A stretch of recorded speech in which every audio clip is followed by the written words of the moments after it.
All right, good morning, everybody. We're going to be coming out of our executive session for litigation. And with that, we can move into our open briefings, beginning first with the assessor's office, auditor or Assessor McLean. See you with us. Good morning. Morning. How is everybody today? Good. How are you? Incredible. Good. Happy Halloween. Yeah. So my briefing is simply what it says. Vicky's going to be retiring at the end of the year. She says she's just leaving, but she's retiring. So I'm just asking to hire or post to hire somebody to succession train with her till the end of the year. Okay. Two people will be earning a chief deputy salary, but not at the same rate. So I think we have plenty of money in our budget because we've lost a few people and have entry-level positions. I think it's a great idea. I think it's always important to have succession planning of any sorts. I think sooner rather than later, give you as much time as you can get in there, especially if you have it within your budget already. Yeah, and I meant to do this earlier, but you blink and tomorrow's November 1st. It's weird. Yeah, absolutely supportive as well. So don't let us stand in your way. All right, we'll get it posted. Thank you. All the best to Vicky. All right. Have a good day. You too. Thanks. You. Okay, we'll move into support services. Mark. Thanks, commissioners. I'm wondering if you would mind if I mixed up my order a little bit, and I let Deb's been on the call waiting to give a legislative update to the commissioners. And would you guys mind if we started that? Only for Deb. For Deb. Yep. I'm going to try and share.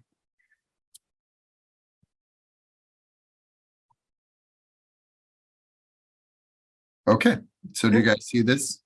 Yep. Deb, can you hear us? I can hear you. Can you hear me? I can hear you. Perfect. Okay, great. Thank you. Thank you. Appreciate that. So Deborah Munguia, contract lobbyist for the county, and nice to see everybody. Happy Halloween. And I have a very, very short PowerPoint, so we'll go through this pretty quickly, and then we'll dive into the details on some of the things that Mark wanted to cover also. And Mark, you can go to the next slide. Thank you.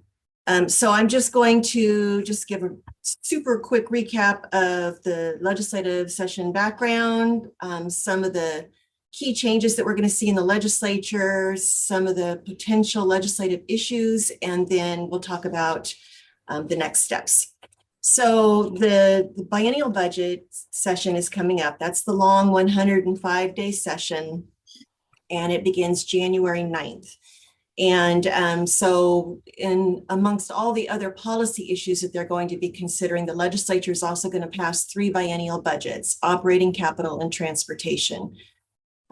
So we'll have to see what's going to happen with the operating budget. I'm hearing from some members that they are anticipating that revenues are going to be down for the operating budget, and they're being very cautious about that. So we'll have to see what happens with the revenue forecast. We do know that inflation, according to the last revenue forecast, is 8.2% higher than it was last September. So that's going to be part of the discussions that they're going to be dealing with. In the capital budget, we're anticipating seeing a very big appropriation for Western State Hospital, 225 million maybe. And so that could eat into a big chunk of what's available for capital budget requests. And then on transportation, hearing that the revenues for the Climate Commitment Act may be a little bit higher for the first few years. So we'll have to see what happens with that, and if that opens up any opportunities for more funding in the transportation projects. And as of this point in time, they are planning for a normal session. Who knows what's going to happen with COVID? Of course, today is the end of the proclamations. And so we'll see what happens in terms of where we're at in January. I anticipate that they'll still do more of the hybrid for committee hearings so that people can testify from wherever they're at in the state. But we'll have to see what they do in terms of the format. Of course, we know that the election is a week from tomorrow, and the results of that election will drive the policy changes and the budget decisions that the legislature makes. almost 24 legislators have announced that they're leaving their current seats. And so some of them are to run for higher office, some of them are leaving the legislature. But of course, some of the key ones for us are Senator Sheldon, who also sat on transportation. Of course, Representative Griffey sits on transportation right now too, so that's good. And then Representative McLean, who is leaving his House seat to run for the Senate. He sat on appropriations and capital budget. So those are two key committees that we're hoping that we'll continue to get coverage on next year. And then Representative Sullivan has actually resigned. He's now the governor's senior policy advisor for labor issues. So there will be a new House Majority Leader. Senator Frocht is not coming back. He's been the lead on capital budget in the Senate. And then Representative Cody has been the longtime chair of the House Healthcare and Wellness Committee, and she's not coming back. And so there's a lot of changes that will happen next session in terms of membership. In terms of some of the potential issues that are being talked about, we know that public safety is going to be high on the list of issues. WASPIC has their draft legislative agenda out. They've got 4 items on there, including Blake. They want a simple possession criminal offense statute with treatment. Vehicular pursuits is going to be an issue that's going to be discussed as well. And they are also looking at workforce issues for law enforcement. They're proposing a 0.1% sales tax credit against the state to help with their workforce issues, and then an additional 1/20% for other criminal justice partners, including public defenders, prosecutors, judges, clerks, jails, that kind of thing. So there will be a lot of discussion about public safety next session. Of course, the economy is going to be a very big issue next session with inflation and recession, and the Washington State Tax Structure Work Group is going to be providing some recommendations. Not all of their recommendations will be to make changes in the 23 session. They'll probably roll them out over time. But for instance, though, they're modeling doing away with the B&O tax and doing a margins tax. They're expecting that to be a revenue neutral the way that they're modeling it, but they can make whatever decisions they want. And they're looking at some other proposals to entertain for next session. Capital gains is going to be something, again, that's going to be discussed. We know that the state Supreme Court set a hearing for that on January 26th. So we'll see if they uphold that or not. We've already talked about the Climate Commitment Act. And then, of course, the state will be getting a lot of money from the federal government through the Inflation Reduction Act, primarily related to environmental things, but then also prescription costs for Medicaid, things like that. Climate, the environment, that will continue to be another big topic next session. They're looking at the built environment, decarbonizing buildings, electrification, those kinds of things. So expect more discussions on that. Affordable housing and homelessness. There's a lot of discussion going on about density and do we change our zoning laws? Tenant protections will be something that will be talked about. And then, of course, homelessness and how to address the homelessness issue. And behavioral health, which also folds into the homelessness issue. The legislature created the Substance Use Recovery Services Advisory Committee when they did the Blake bill, and their final plan is being presented to the legislature on December 1st. They are doing a work session with the Senate Law and Justice Committee during committee days on December 1st. And so they're going to be talking about that. And I think they have something like 18 different recommendations. And they're supposed to be developing measures that help individuals with substance abuse disorder get access to treatment, low barrier treatment, recovery support services, that kind of thing. So that'll be something that will also be discussed next session. And I'm sure there will be a whole host of other things as well, but those are some of the big ones. And then we can move into the next part of this discussion, but before I do that, does anybody have any questions? Not yet. Okay, great. So Mark, do you want to take it from here? Yeah, I'm going to actually continue to share because I noticed that I sent Mackenzie the wrong sheet. So I'm going to share you with the cleaned up version.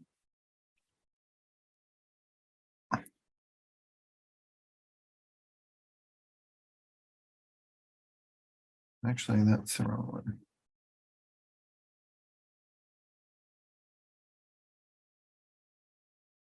So do you guys see the 2023 legislative priorities? Yep. Okay, great. So talked with our departments about what are the issues that we see as we move into the 2023 agenda, and what are some of the things that we really want Deb to pay attention to. So there's some grant program funding requests. These are more policy related. So these are our grant programs that are coming through. There's been a lot of discussion about them, and Loretta has been in negotiations, or at least talking with the different parties in terms of how are they going to move forward with some of this. So you see the Fish Burial Removal Board. There was 86 million projects submitted statewide, and 25 million of those were funded. We still need the 65 million.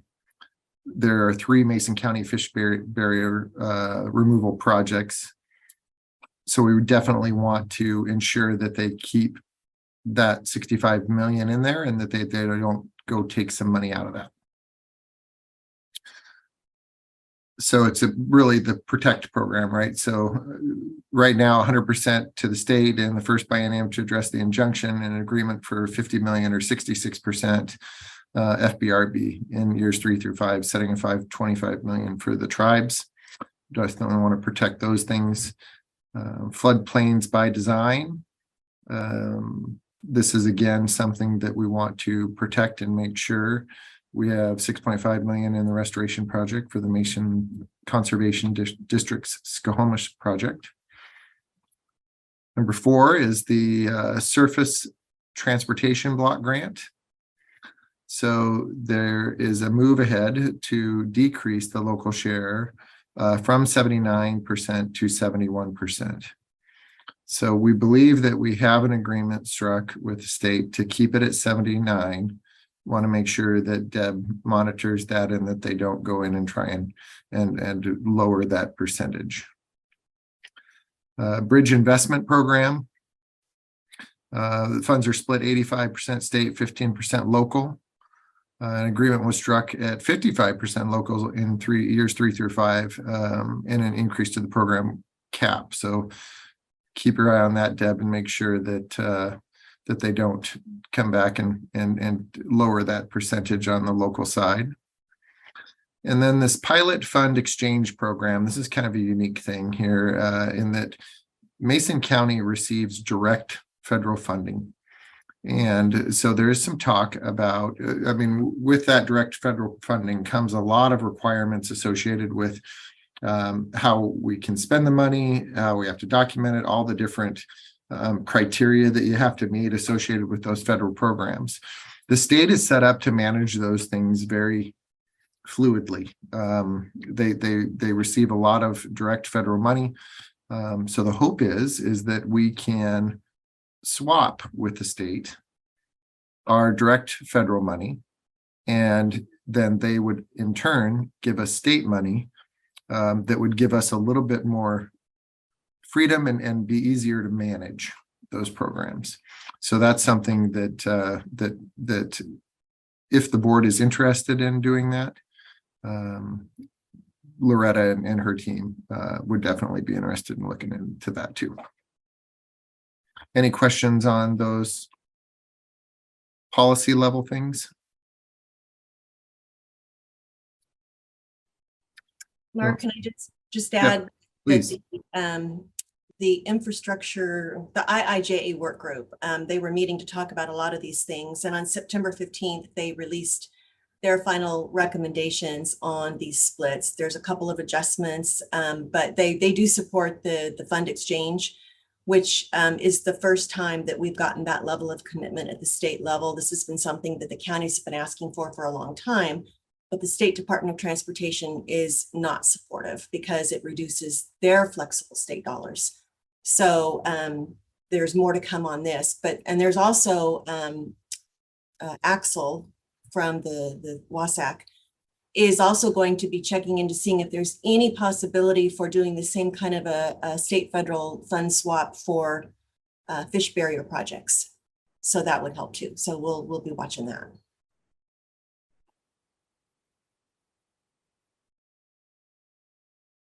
So when we get to our specific project funding requests for roads and transportation, we do have a request for Johns Prairie SR3 intersection improvement.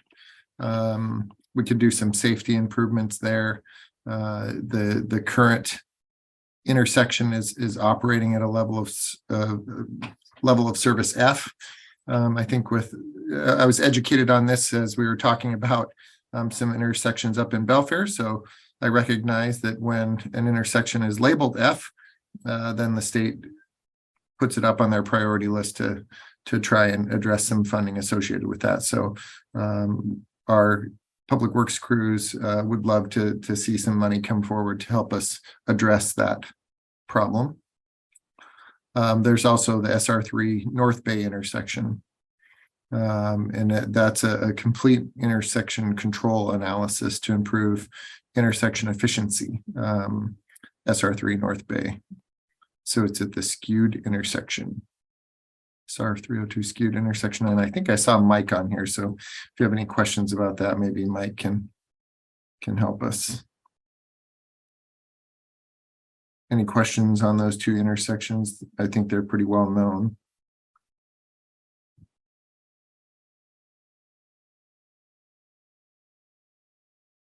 So seeing none, also have asked Deborah to keep an eye out for some additional funding for parks. So the board, we were successful in receiving a $500,000 RCO funding grant for the turf soccer fields up at Sand Hill Park. But we do need additional support there. So the total project cost is about $6 million. And I think that there's some concern about whether REIT has the capacity to fund all of that. So definitely looking for potentially some other money that could help us attain those turf soccer fields. So when we get down into some additional funding support,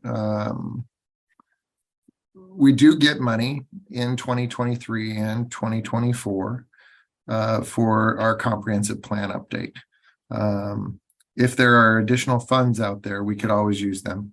This is going to be a challenge. Other entities are having to update their comprehensive plans at the same time. There's not a lot of consultants out there. And so we've been looking for opportunities to maybe partner, and we're going to be talking about this on the 4th when we sit down with the city. How can we partner up with each other and maybe get a bigger bang for the investment that we put into the consultants, and utilizing the same consultant? Maybe we can get some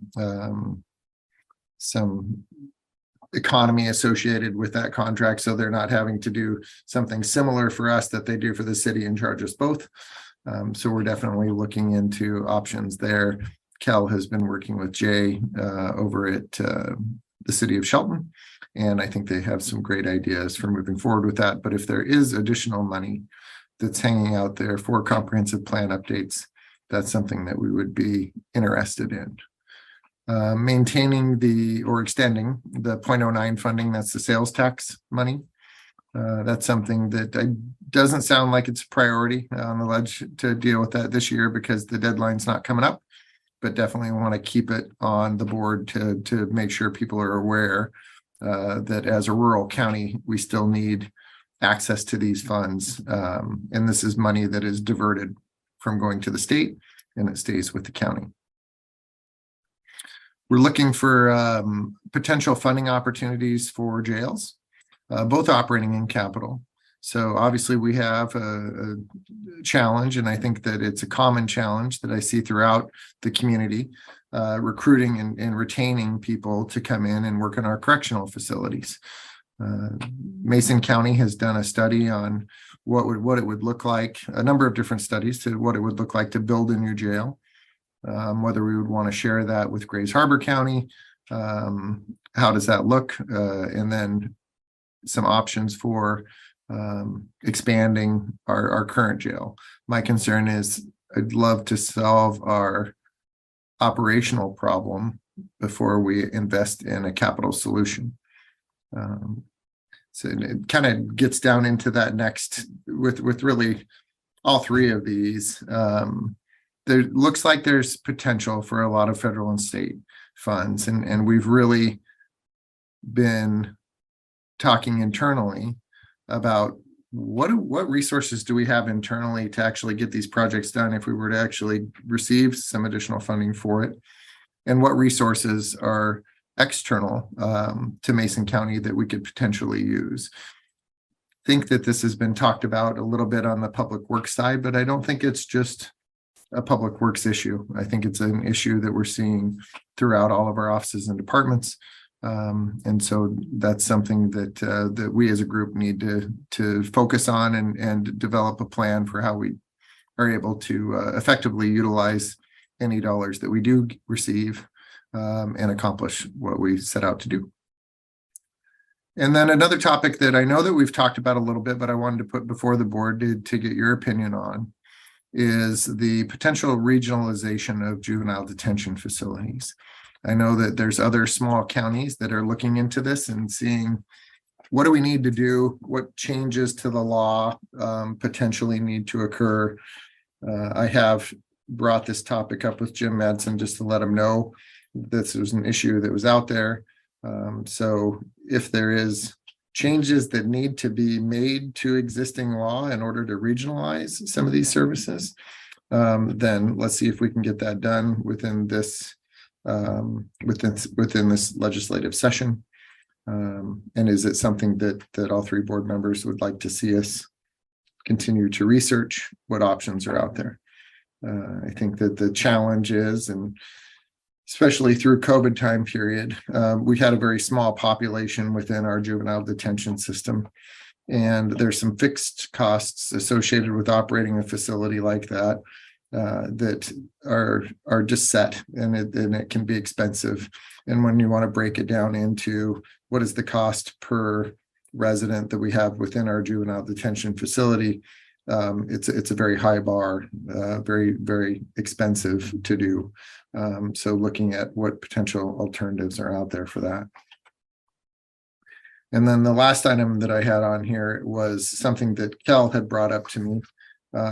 It's really an external issue, but it's something that is really applicable to Mason County.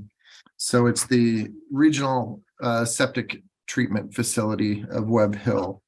And we actually, within our county, we have one of the only sites that actually is able to treat sewage from septic tanks and portables. So this is a facility that gets utilized a lot by our neighbors. And so just kind of thinking ahead, as you see a lot of rural development occur and septic systems being put into place, making sure that there's a continued option for treating the septic. So it's currently a privately run facility, but we do want to make sure that the capacity continues to be able to meet the need.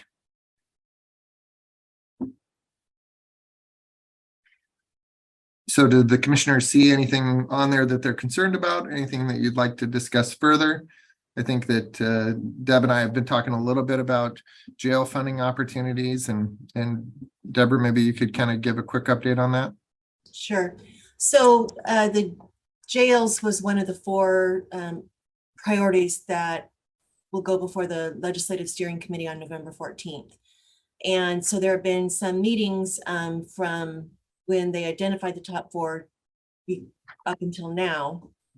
And there was a meeting on the jails where several of us were talking about, what were the results of the survey that WASAC put out there. So WASAC got responses, but they did not get a response from King County, which is a major county not to get feedback on, and King County is not going to be providing feedback on that, as well as some other counties. And just with the responses that they did get, they came up with $2 billion request just to help the counties with their capital costs. So pretty sure that that's not something that will be entertained. I'd also talked about the workforce issue for jails and, providing some way of creating incentives. And, maybe one of the ones is a different pension system.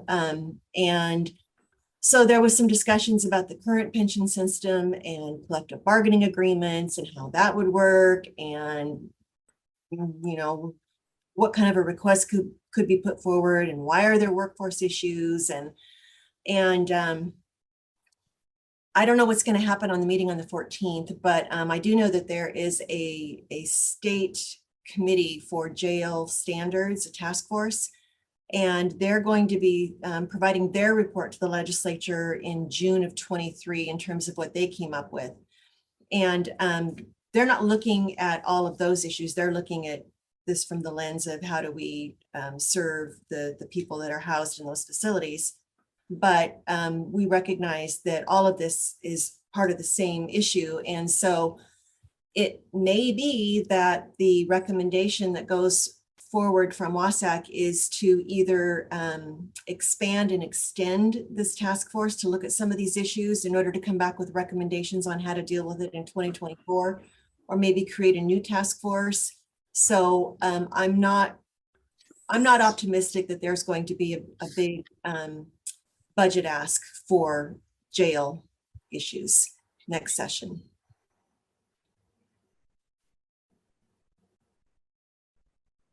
I want to jump in real quick. I thought it was interesting that that WASAC sent that out, and I'm really curious to see some of the responses from some of the other counties. But I wanted to thank Deborah and Mark and our sheriff's office for the work that they put in, and also Jen for putting in for help, helping with answering the questions. They were rock solid questions that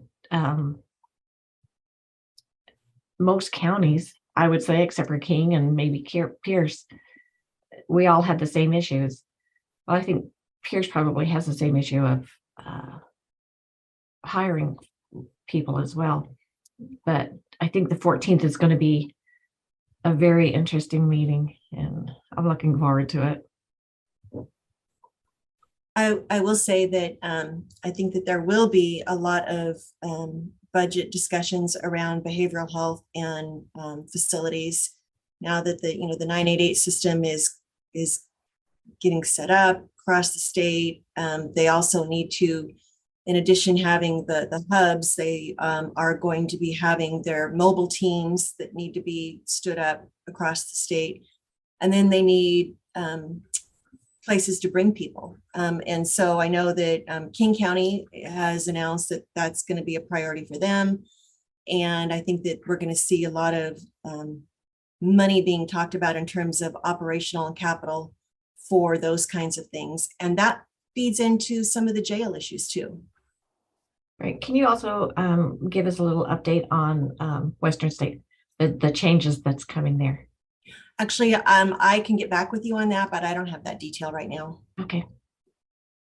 Well, it looks pretty interesting from what I've seen, so I think it'll help. Hopefully. Yeah. So one of the other items I was actually going over with Commissioner Schutte on Friday, and he mentioned to me, in terms of specific projects that we'd like to look at, why don't we take a look at our why don't we take a look at the ARPA requests that we were not able to fulfill and see which ones we'd like to move forward. And I think there was a lot of requests that were out there that we would have loved to be able to throw some money at to get accomplished. And the fact is that these projects still need to be done, but we are concerned about how we would get money for it. So I sent this email to Deb, kind of outlining, here's all the individual projects that we were unable to fund. And when you go through there, you'll see that some of them are definitely for not Mason County as an entity in and of itself. We do have specific things like the North Bay General Sewer Plan, super important to get that done. The tipping station floor, spray field expansion up in Belfair, because as we all know, as that area starts to develop, we are potentially going to have to expand the treatment facility and the spray fields that's there. We have a need for the solid waste, hazardous waste material storage building. Again, some other parks related ones for the South Mason Youth or Club, Soccer Club turf and irrigation. So we had a personal watercraft request from the sheriff's office, our jail facility, our election and voting center and processing center. So this would include a new building that Auditor McGuire has talked to us about. There's a need for, and the deadline for that is 2024. So definitely want to make sure we keep that.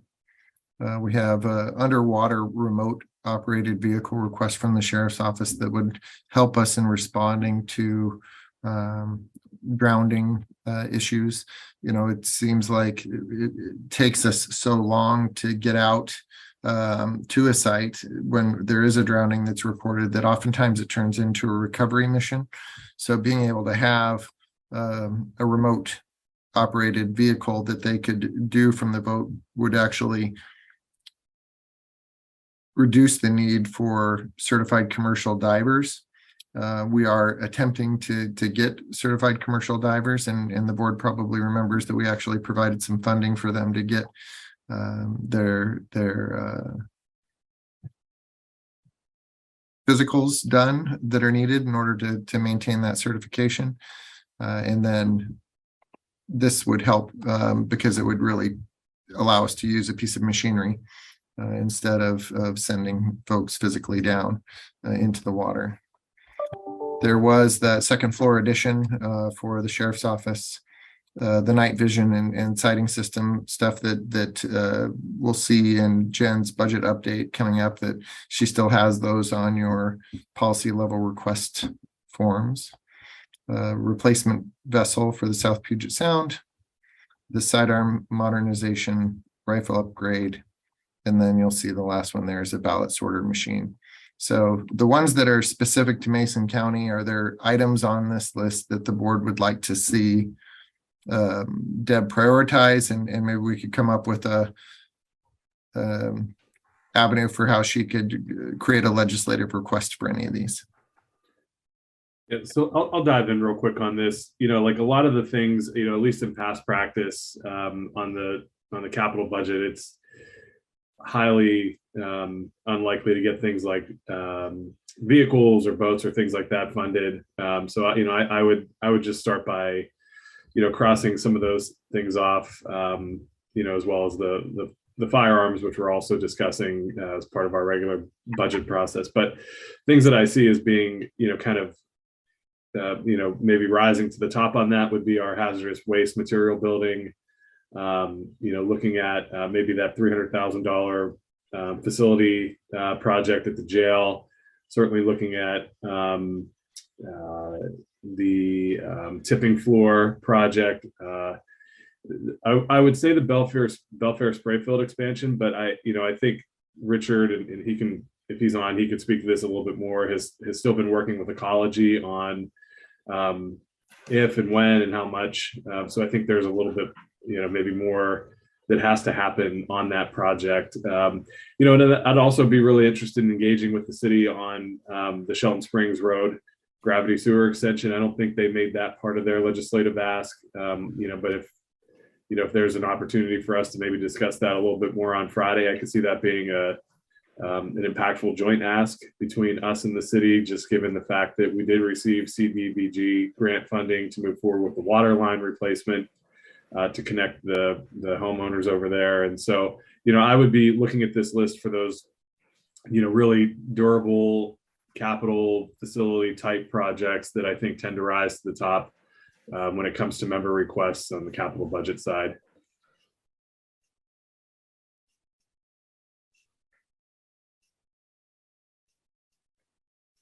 I think it might also be useful to reach out and make sure that the amounts that are shown here are still the amounts that are needed. And if they weren't just, pie in the sky and I'll throw this number out. But I do think it's good to reach out to the city of Shelton. I know the Shelton Springs Road gravity sewer extension, there are other things that we can do with that one. Like there are other grants, from what I understand, that we might be able to use there. But I would agree with Commissioner Schutte on the capital. I think the 300,000 for the jail is important. The Central Mason Fire and EMS, I'd reach out to them and find out if the 245 is a firm number. I'd love to help them if we could. Might be good to maybe send this list to us, and then we can prioritize it, maybe number them as to what we feel is a priority also. So I would just say, like in particular on the Central Mason ask, I'm not sure that we should be submitting requests to the legislature for them. I would encourage that group to maybe think about how they're approaching that need, since it didn't get funded through ARPA. But that would just be my one kind of word of caution on that. I'm also thinking that the ballot sorter machine, that might be something that the Secretary of State might offer assistance for. I know that they were willing to in the past, but that could have been another grant, but maybe work with them also. Commissioner Trask, as we approach 2024, I think we may see some additional funds to help election-related work. Yeah. So Kind of why I definitely keep did an eye that. out on these. Yeah. So commissioners, I think we need to focus on our own stuff. There's been opportunities to team up with other entities before that they've chosen not to. I think they need to work their entities and their angles, maybe a letter of support, but that's a whole different animal. I definitely see that Case Inlet general sewer plant as being extremely important as they're reaching their capacity.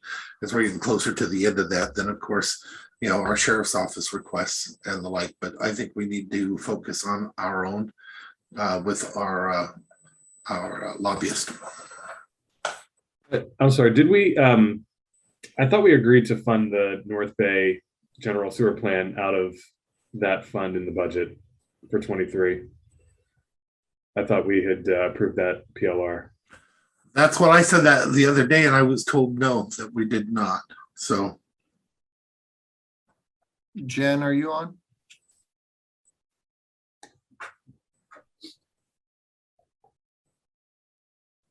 Yes, I'm sorry, I missed that question though. Can you give us a status on the North Bay general sewer plan and whether that was funded through the budget?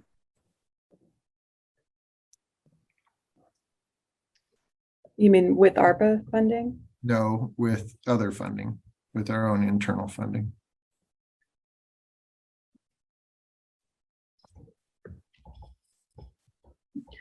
For 2023? Yes.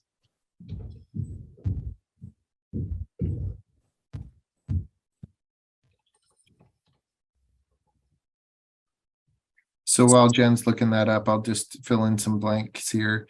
I do believe that the numbers that we have here are accurate numbers. We reached out to both internal and external entities a number of times just to verify that those numbers were correct and received confirmation that they were. I can definitely take the list that's specific to Mason County and narrow it down. I think that the other items that are on this list, if Deb were to see them out there, I think that if the board sees something that they wouldn't want to support, I'd definitely be interested in and seeing what those items were.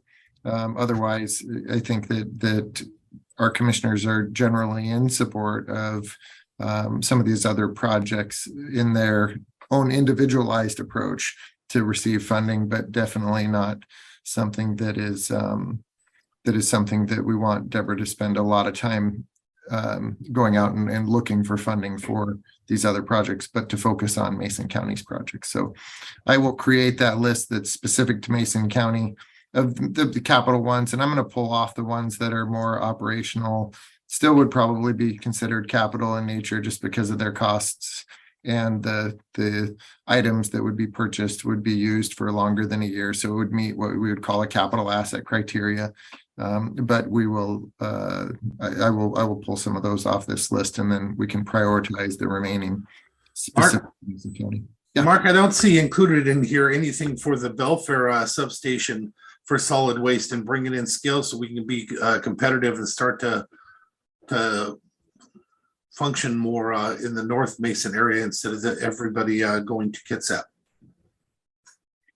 And that was not brought up in our ARPA, but I've definitely heard talk about it. Not sure if Richard is on. Yep, I'm on here. So, No, we didn't put anything into ARPA for scales at the Belfair Dropbox facility. We're still trying to find scales that would fit in the current configuration because it's very, very small. But yeah, we're definitely working on it, and I agree with you. We need to have scales up there. I feel like we're missing out on some tonnage.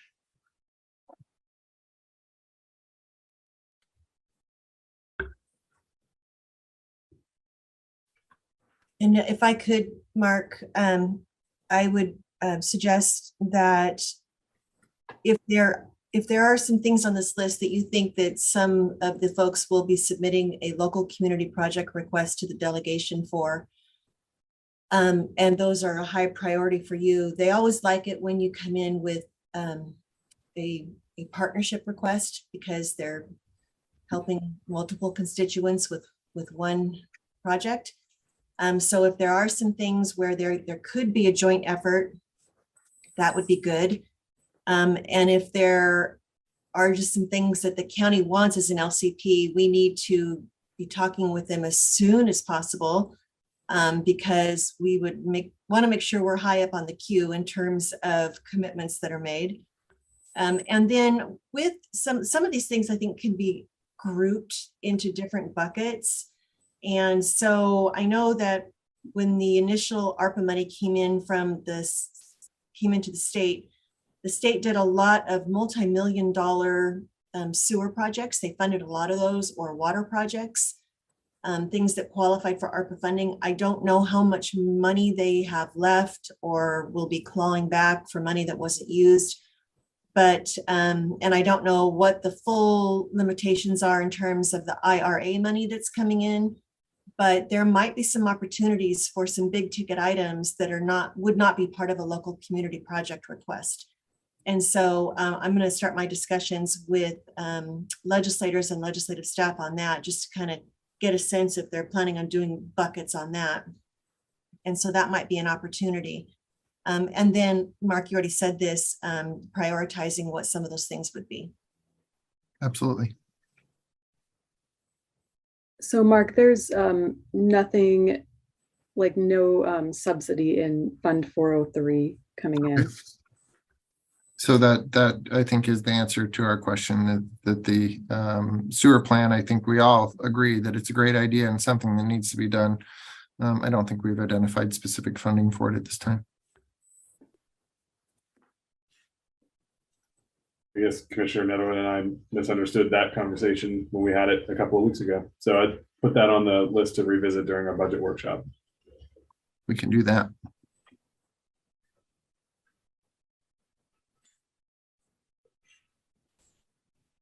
So I will get this revised list of just county projects that are capital as we've defined it today in nature.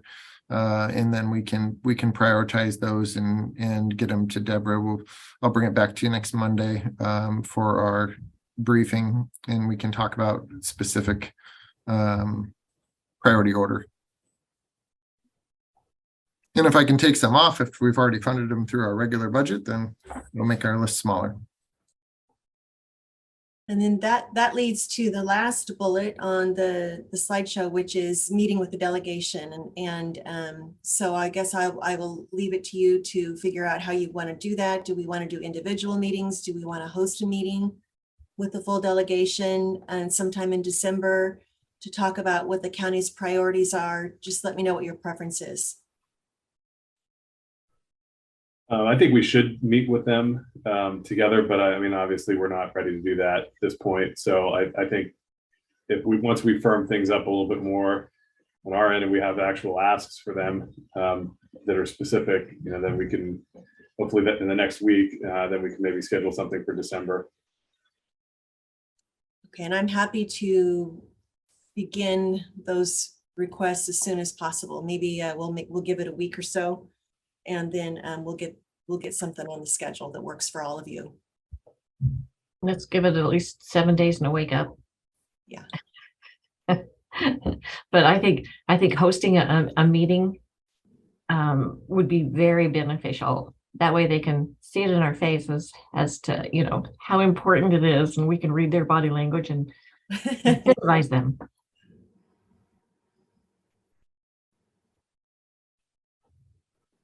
Okay, well, I will definitely get that out to the board here so you guys can start thinking about how you'd like to prioritize it. And then we will get back together on Monday, which is November 7th. And we can solidify what that list is in the priority order and get it to Deb and get that meeting set up with our delegation. All righty, thank you. I'm going to go back to our agenda. Thanks, Deb. Thank you, Deb. Deborah, I appreciate you coming this morning, and I'll be in touch with you later. Great, nice to see everybody. Bye. Okay, so next item that I'd like to discuss, Becky Rogers, talk about Human Resources Board of Equalization. Becky, are you with us?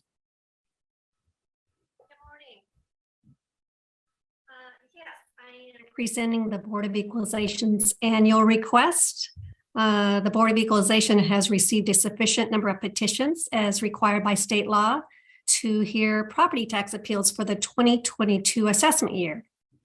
We are requesting an item be placed on the November 8th action agenda for approval for the Board of Equalization to hear completed and timely filed appeals for the 2022 assessment year. I'm supportive. Same. Thank you. Great, thanks, Becky. So will that be moving forward to the action agenda? Yes. Yep. Next item, Diane, you want to jump in on that one? Yep. I have a contract with Bridgeview Consulting to complete the update of the county's multi-jurisdictional hazard mitigation plan. It's for emergency management, and they have a grant for this, which we've already received, but now we need to contract with the consultant to do the actual updates. Cool. Sounds good. Okay, I'll put it on the November 8th. Thank you. And Diane, thank you for my office mate today. Oh, you're welcome.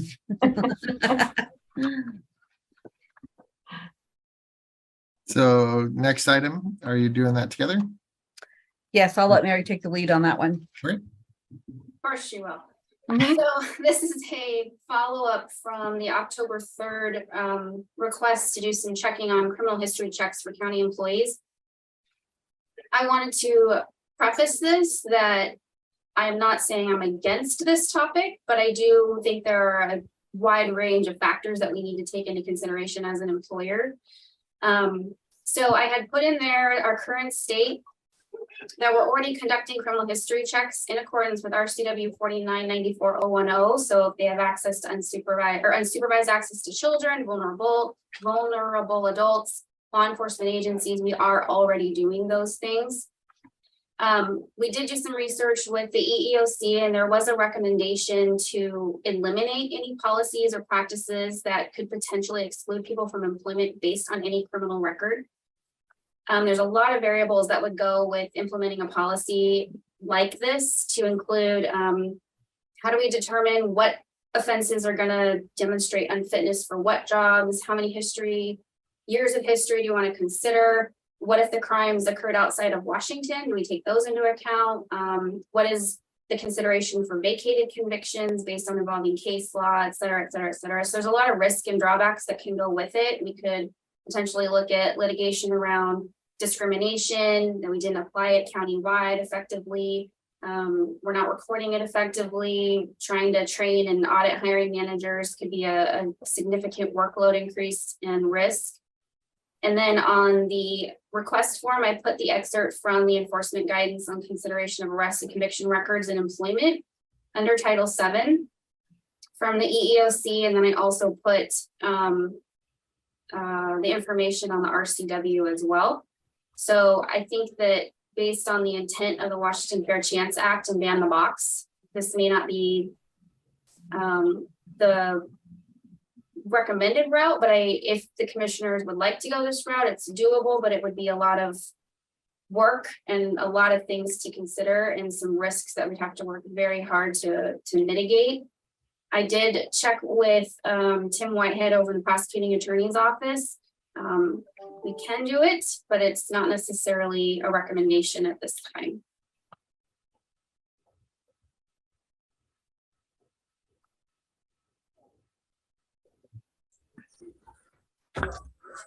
Commissioner, I'll chime in. If we are to consider moving forward with this, I don't think we should be considering anything until we have a full and concise policy that we can effectively institute and follow the rules on, to avoid any of those conflicts and to avoid looking like we're picking people for any reason other than they don't fit the criteria. But we need the criteria to do that.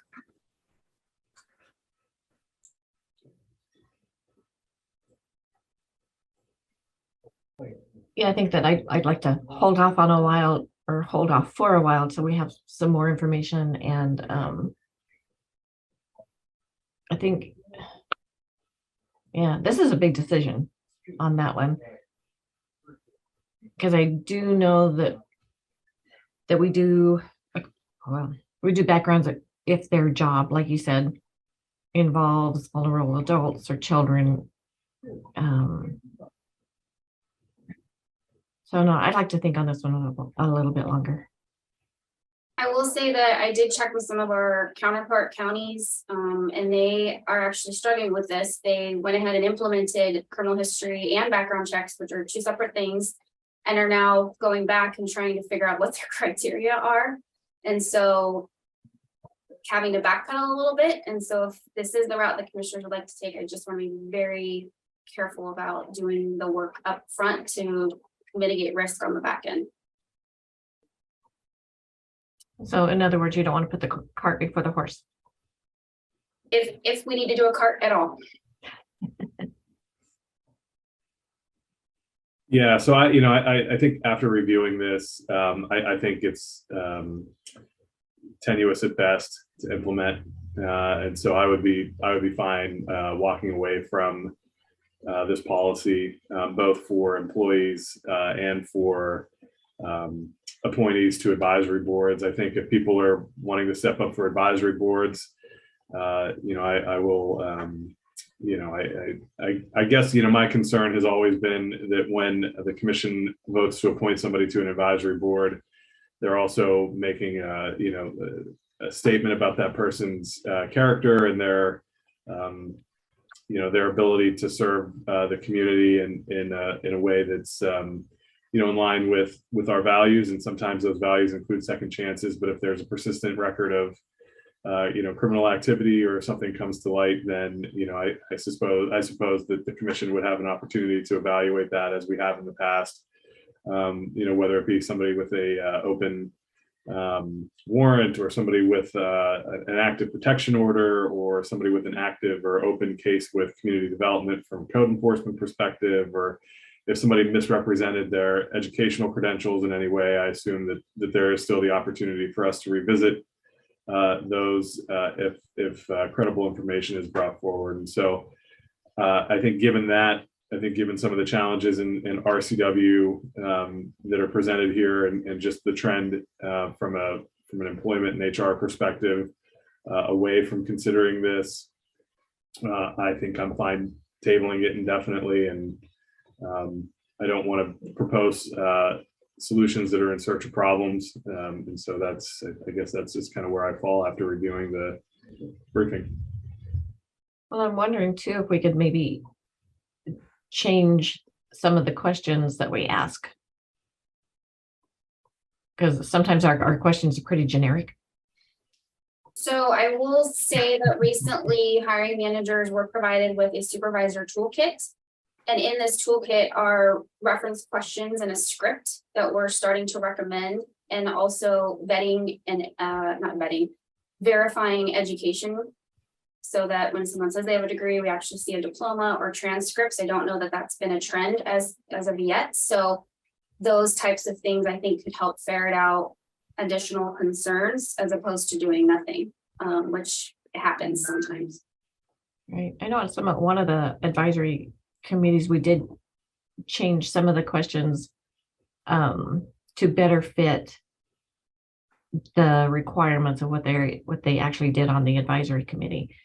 So maybe we should just take a look at the questions and see if there's things that we need to tweak or change. Maybe have whoever the department head or the manager over whoever's monitoring that send us in their request. I don't want to just blanket accept that. I always want to see if it triggers another question from us that we could maybe throw in there and stuff. It's always one-sided when somebody that works for the county, they have their vision, how they want to see it done. But we as commissioners are supposed to be a little outside of that box. So, but I'd love to have that as a straw dog to work with in each one of the committees. I will say that the current HR trend and best practice is to use job content questions, and I can help provide additional information outside of this if you would like. And it kind of helps get to more of the meat or core of what essential functions and position, what the committee member would be doing, what you're looking for. I'd like that. I just didn't want to put the work on you. So well, if you're willing to take it, I got no problem with that.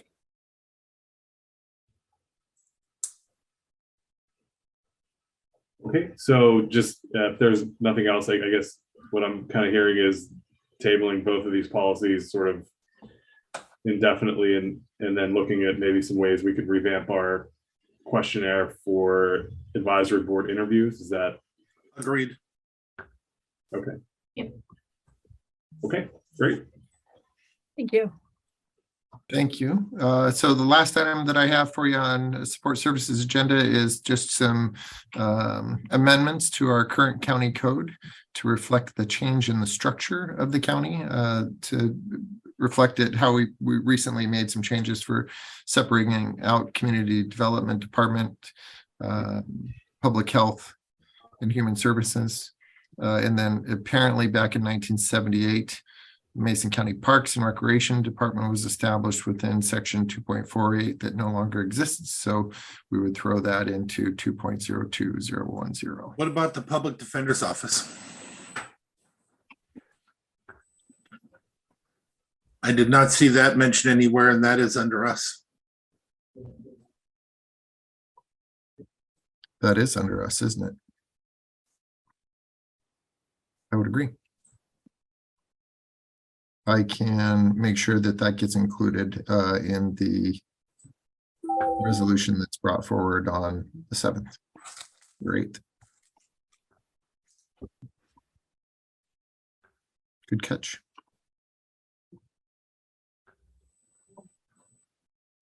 Any other questions about this one? Nope. Thank you. I love it when we clean it up. Yeah, me too. So just in under administrator updates, I'd just like to give the board a quick update that I actually attended a meeting with our congressional delegation. So Representative Kilmer and Senator Cantwell came to town on Friday, and we met with them down at City Hall in the Civic Center. Talked about the revitalization grant that is actually going to potentially be funded through the CHIPS Act. It's $1 billion over a 5-year period. Really excited to hear some of the criteria that they put in there. It's really going to be focused on rural communities that don't have the resources of grant writers and all these people to kind of go and competitively compete for some of these things, but really encourages the cooperation of multiple governmental entities working together to identify areas where we could revitalize some of the areas that are prime for development within our county. So it was we had a limited time with the congressman, and so we actually just focused and took a little tour of the Shelton UGA area. And so we talked a little bit about that, got to talk about Shelton Springs Road because we drove down it and pointed out where we have our mobile home parks that currently have a CDBG grant to get water provided to them, but sewer is also a necessity that would not only benefit those residents, but also benefit the environment within that area. So they were excited to hear about that, but the tour went very well. I think both Senator Cantwell and Representative Kilmer were excited about the potential opportunities that we have here in Mason County. So that felt good that they were supportive of that. And that's all I have for you. Great. Thanks, Mark. Commissioners, anything for Mark or team? Anything for commissioner discussion before we move into public health? Okay. Great. Thanks, Mark. Dave? Good morning, Commissioner. So first thing I have on the public health side, I sent in our quarterly financial graphs and charts, and that's just for background and updates. So nothing new there. Trends, we're on trend with what we were looking like before COVID. So we're back to more of a traditional fund and spend sort of trajectory. So that looks good. Any questions on that? Okay. Next thing is Melissa. Good morning. Morning. Today, we received an application for a vacant citizen position on the Mason County Housing and Behavioral Health Advisory Board. As a reminder, this board is a 7-member board appointed to advise the Board of County Commissioners on the use of state and local funds to address affordable housing, homelessness, mental health, behavioral health. The application is attached to the packet, and I believe it has already been set to move forward to the November 8th action agenda for the board's discussion. Did we interview? Yeah, I believe so. We did? You haven't interviewed yet. So an application has been received. I think the board will discuss at the next meeting, action agenda. No, usually we receive the application and you put it forward and then we arrange a time to interview and decide if we want to put them forward on the action agenda. Okay. It was received of Commissioner Schutte. I know we've discussed this before. Yeah, so I was under the impression that this was going to come in front of us to move forward with scheduling an interview, not moving to the action agenda. So I think it's fine. I mean, I think we can just go ahead and say now to schedule the interview, and then if then we can appoint later on in November without there being too much of an issue. Yeah, you do have enough for a quorum right now, right? You're not under the gun. Yes. Correct. Yeah.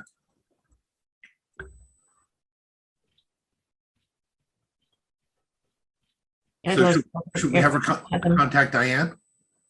Yeah, so Melissa, just contact Diane and she'll help with arranging an interview for Amanda. Okay. You know, if we get her on to interview next Monday, no reason why we couldn't make a decision and have that appointment done on November 8th. But it's all kind of up to Amanda's schedule probably at this point. Great, thank you. Okay, Thank you. our next thing is Ian with fee schedules. Morning, Commissioners. I apologize. This was a late entry from last week, and it looks like the agenda form got mixed up a bit. I'm going to read you the background summary that I intended to include with this. Per Resolution 7013, environmental health fees are to be adjusted for the 2023 calendar year. The consumer price index for July was 8.3%. These are being adjusted by the maximum of 5% per resolution, and for convenience for the residents, the calculated fees are rounded down to the nearest $5, and the fees would go into effect on January 1st, 2023. Any questions about it, or it's not great that it's up by 8.3%. Yeah, so I'm supportive of this, and commissioners, this might be some resolution language that we might want to consider for other areas where we're by resolution doing rate increases. I know there's been a little bit of heartburn over the increases based on CPI, and this seems to acknowledge what the CPI is, but also has a mechanism in there to capture some rate increase so that we're keeping up, but not one that is maybe overbearing for folks.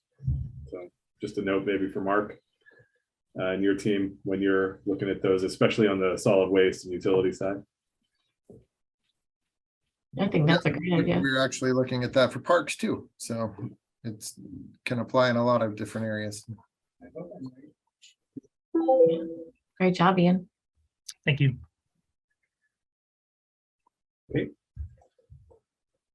Okay, Commissioners, the only last thing I have as of Friday night, we have 2 completed proposals for our RFP to complete the MOU with the Swanson tribe. So we'll be putting together a review committee for those proposals, and I'll be looking at that later this week.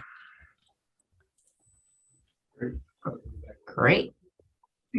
I also want to know what happened to the hair on the lab coat. Later.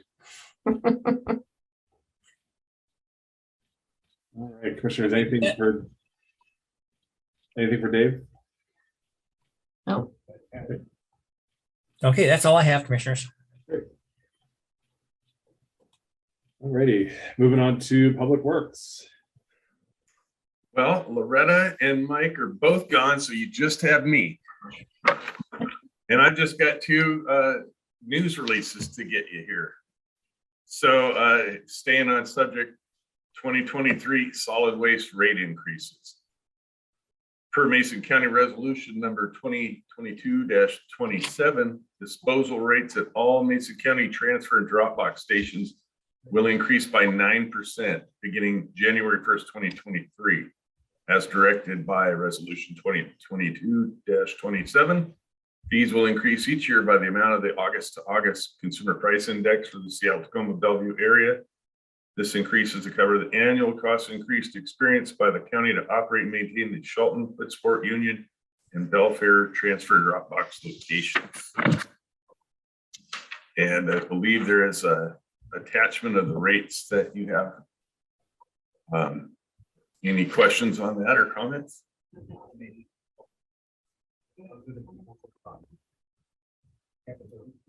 So this is one of the things that you were just talking about, Commissioner Schutte. Do you want us to, at this point in time, revise the resolution language that puts in a maximum percentage and maybe potentially a minimum percentage?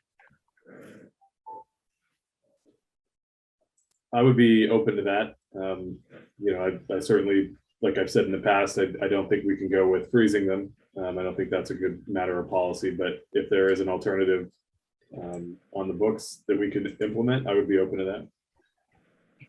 Yeah, me too. I'm open to that discussion also, but I think we also need to take a comprehensive look at what it looks like around the our surrounding areas. When you start looking at the property taxes that they're paying for one little house in Belfair, for example, or Lakeland Village, I should say, Then you start throwing on $100 plus $129 a month. I know they're paying that, but it is what it is. And you've also got water, you got everything. We have to be realistic of what we're doing. See that we're only taking what we absolutely need, not everything we want or can. You're looking at rent now. And it's not our fault. It's just the way it's been for a long time. But when somebody's paying $400 a month, $500 a month for everything combined there just to be able to live in the house, you're talking rent. And they own the property. So if we could look at it, just see what our surrounding areas are competitive wise, how close we are with what it is and what we're actually needing as we're moving forward. Well, Go ahead. no, we will definitely check that out. I sent you you and Loretta. Snohomish County is doing a tire recycling, and so they're going to Richard and Loretta are going to monitor that to see how they're making that work. But I think watching other counties and no need to reinvent the wheel if it works, right? And so I think other places have great opportunities or great ideas, and so do we. And if we are all sharing our SMEs together, I think we'll find some good solutions to some wicked answers. I'd love to hear how that works, Commissioner, because that's a big thing in our community. If we were able to find a way to give a ability for them a couple times a year to drop off tires, there's some that are just stored, literally. Yeah, when I saw that, I thought, oh man, that's excellent. Yeah. What a great idea. Tires, it's amazing how fast they accumulate, and just at the rate we get them. It's mind-boggling. Yeah. We just get them cleared out, and you go out there a month later, and it seems like there's a mountain again. Yeah, so we can figure out an avenue, a way to accomplish that. That would be sweet. And I think that's a good idea.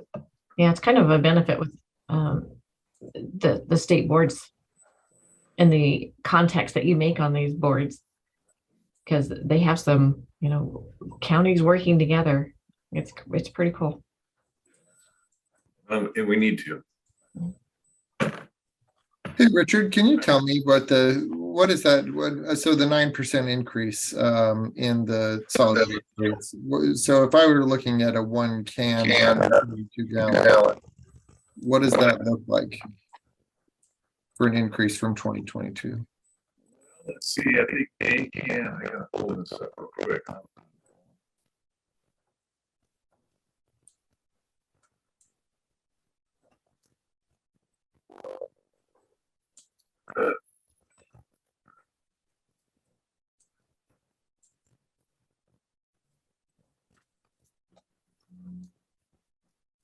It looks like gosh, I can't be sure on that. Let me just double check. I gotta pull this.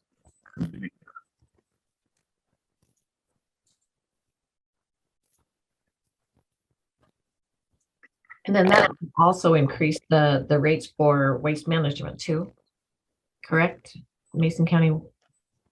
That's correct. They have to take into account these rate increase. And they have to refer that to the Utilities and Trades Commission. So let's see, a single can.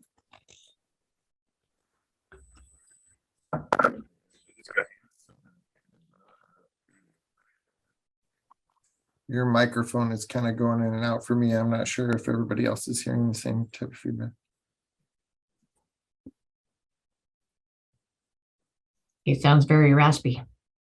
I hate this microphone.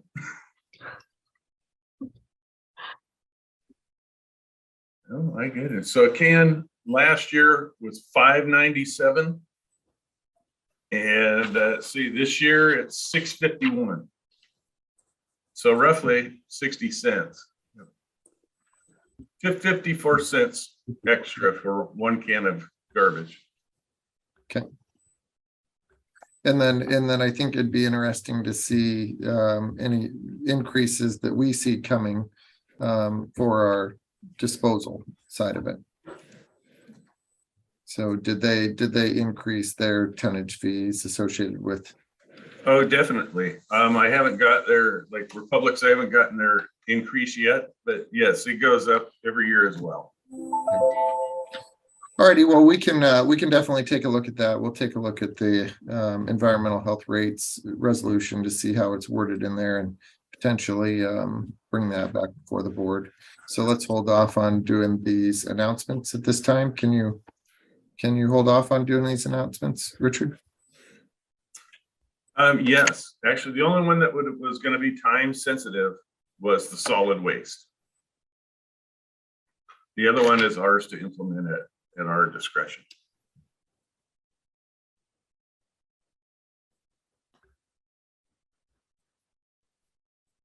So commissioners, would you like us to pull some of that information and bring it forward?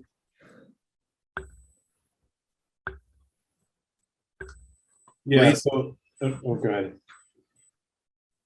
Oh, I was just gonna say, yeah, I mean, do you think we could have this conversation by, next Monday and build in a little bit more time for it? And then that way we might still be able to get a release out on the 8th. I think so, yeah. Okay, All right. great. Okay, commissioners, anything for Richard? Okay, great. Next up, we have our budget workshop with Jennifer. If it's okay with everybody, I'd like to just break for maybe a couple of minutes and then come back at 11:50. Does that work? Sounds good. Okay.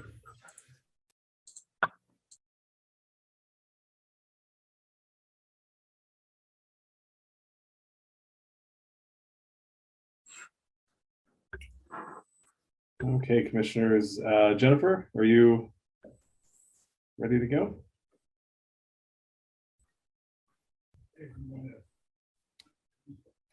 Yes, good morning. Happy Halloween. I'm ready to go. All right. Go for it. Okay, I'm going to share my screen.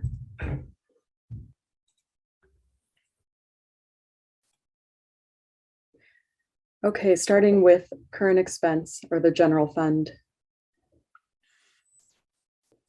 We are still looking at 23 million as a beginning fund balance estimate. And Mark and I are going to revisit that once October is closed, maybe later this week or early next week, to try and get a better idea of if we need to adjust that number. And most likely we would be adjusting it up. So is everybody okay with that? Hey. Yep. Yes.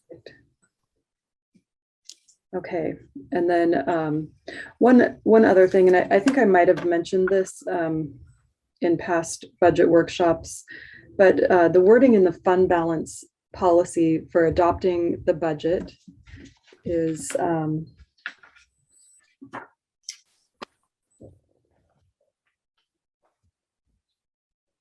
there's a couple of different things that we can do to adopt a budget where the expenditures are higher than the revenue estimates. And one of the things is we can adopt the budget if the previous year's revenues actually came in over the expenditures. And so I just wanted to point out that 2021, the revenues were 5.4 million over the actual expenditures. So I just wanted to point that out. And right now we're looking at if we were to adopt the budget as is today in the maintenance level, we are 2.368 million. That's how much we're using in our revenue or our ending fund balance with the expenditures that we have. We have $45,916,128 in the expenditure budget and $43,548,011 in the revenue budget. So the difference is that $2,368,117. So I just wanted to point that out. And since the last time that we talked about the budget on the 19th, I've added $6,000 in WSU revenue. Lisa DeWall informed me that they have a grant that got increased. So there's 6,000 added there. It was 14,000. Another thing that I wanted to point out is that the Office of Public Defense, they had an FTE that was approved by board action on September 13th. And that was to eliminate 74,000 in a juvenile contract. So instead they're doing the FTE, and that is not included in this budget. So this should actually be 9 FTEs, and the budget impact will be 45,000. The actual cost, or approximately 45,000. The approximate FTE cost is 119,000, and the juvenile contract was 74,000. So the difference is 45,000. So I will be making that change and bringing that back to you, commissioners.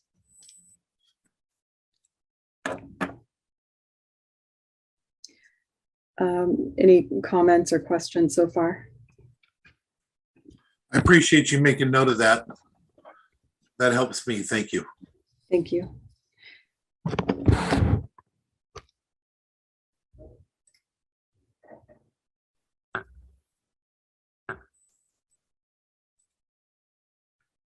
Okay, so moving over to our open PLRs, we have $74,035, and that's in the auditor's office. They're asking for the public records position. We have in human resources $91,003, and that's for the HR analyst. In district court, $115,915 for they're requesting an FTE as a deputy administrator. In the coroner's office, they're requesting an FTE for $74,476 for a deputy coroner. And in the sheriff's office, I increased their PLR request to include the unfunded ARPA request, the $90,928 for the sidearms, $106,720 for the rifles, $235,869 for the SWAT night vision and sighting.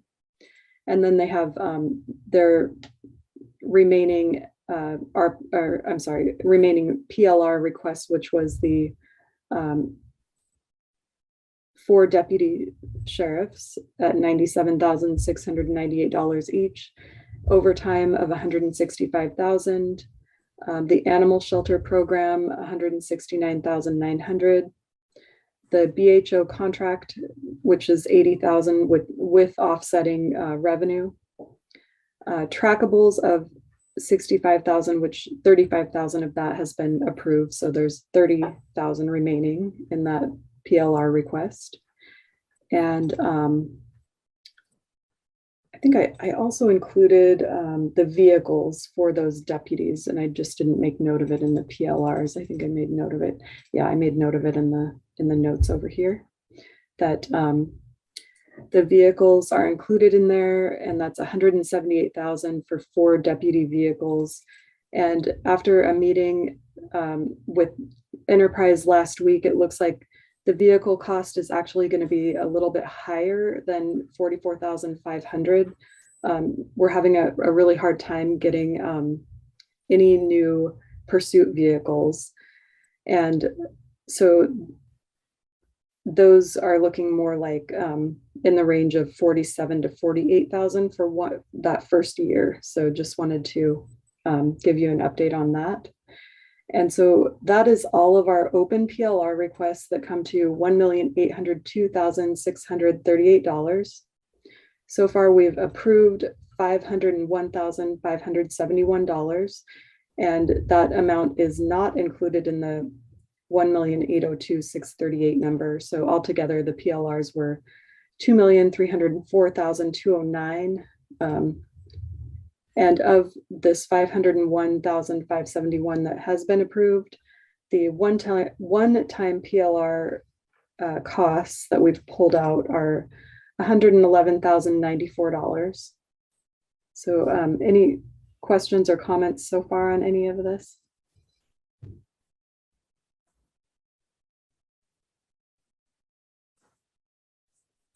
Nothing yet.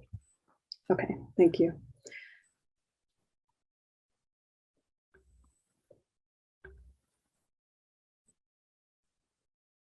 So before we move on to the special funds, one other thing that I had lower on my list that I probably should have mentioned before we went to the PLRs is the contracts for the assessor, the Teamsters, appraisers.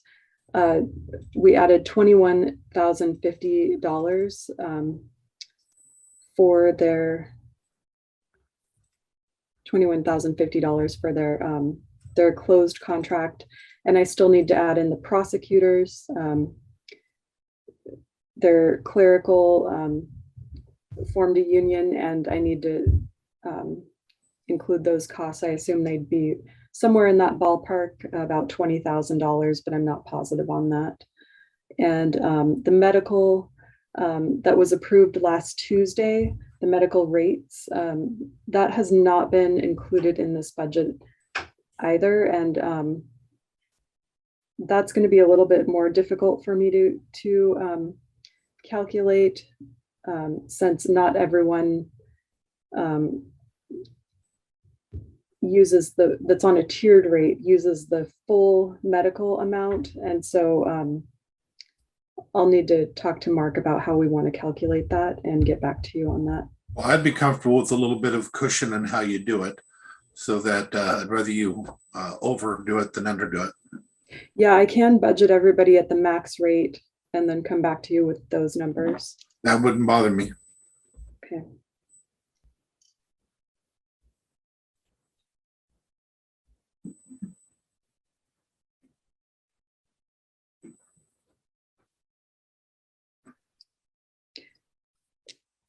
And then this applies to both the road fund and current expense, but the levy shift of $1,080,000 and then the diversion of $1,080,000. We had talked about eliminating one of those things for 2023 as a possibility.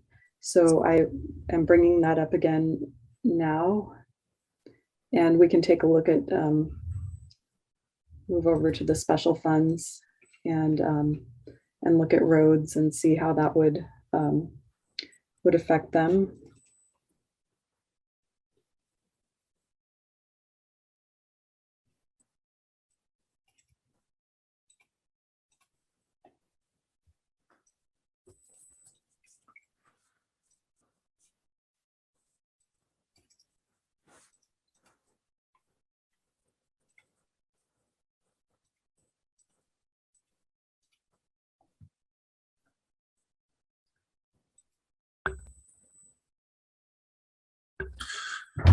As you're looking at that, can we talk about that for 1 second, commissioners? Which one is the most beneficial to be able to do away with, the diversion or the levy shift?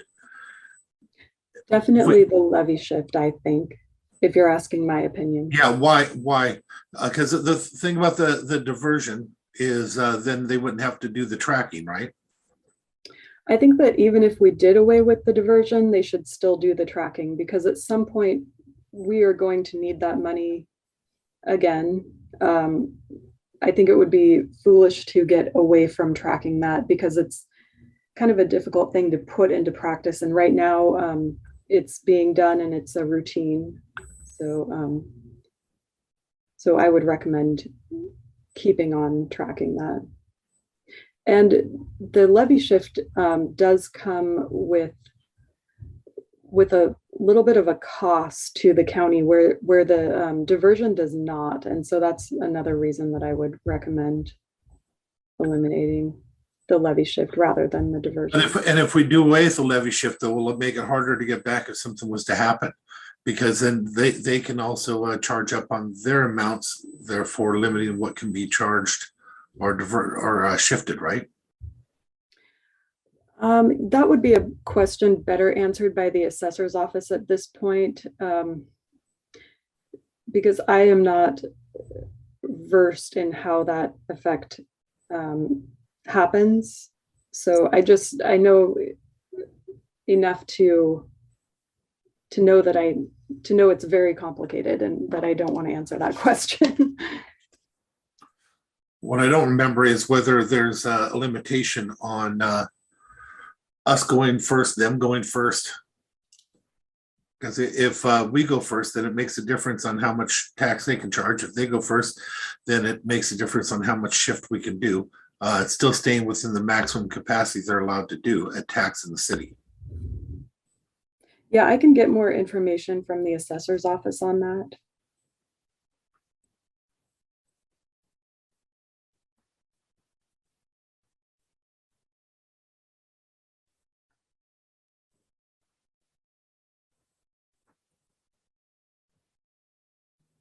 So I'll get back to you on that, commissioners.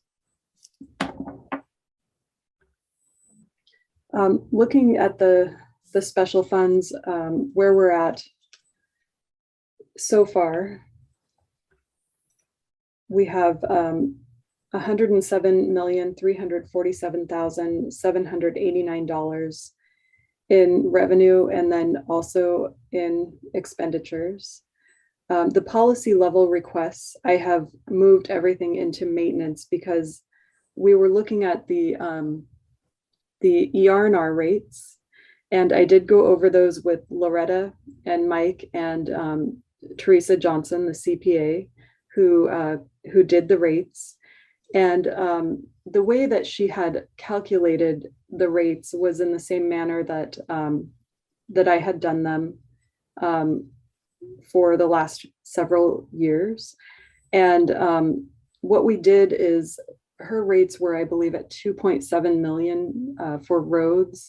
And so we reduced the fund balance. The fund balance in ER&R was very high. It was at 4.8 million. And she had put in a number to increase the fund balance back up to that amount. And so we took that out. And so we reduced the fund balance down to 3.5 million from 4.8, which reduced the rate from that 2.7 million down to the 1.45 million.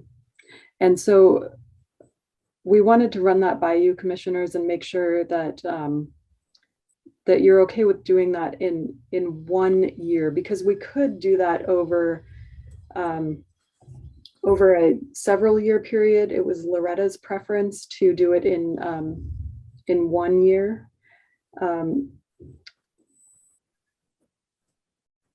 So it really doesn't make a difference to me, except for I don't want everyone to get used to the rates being so low, because that basically offset the capital that they purchased in 2021 that they would have been paying ER&R back for, that roads would have been paying ER&R back for in 2023. And so if they buy capital, for example, this year in 22, they've spent, ER&R has purchased about 475,000 in capital. And I haven't analyzed that to see, or asked to see if that's all roads, or, you know, where that capital is dedicated to, who's going to need to pay that back. And I can look back on our plan too and see what we adopted, but I believe it's probably all roads. So next year, their rate will include that capital. So when we do 2024's rate, it's going to include, you know, 475,000 on top of the approximate 1.5 million that they're paying for their rates. Personally, I'd rather be a little bit more advanced, a little bit more prepared for the next year. So I tend to lean towards setting it over several years. Even though I like paying them back as soon as we can for the anything we spent over, where the county got caught in that 10 years ago, $3 million.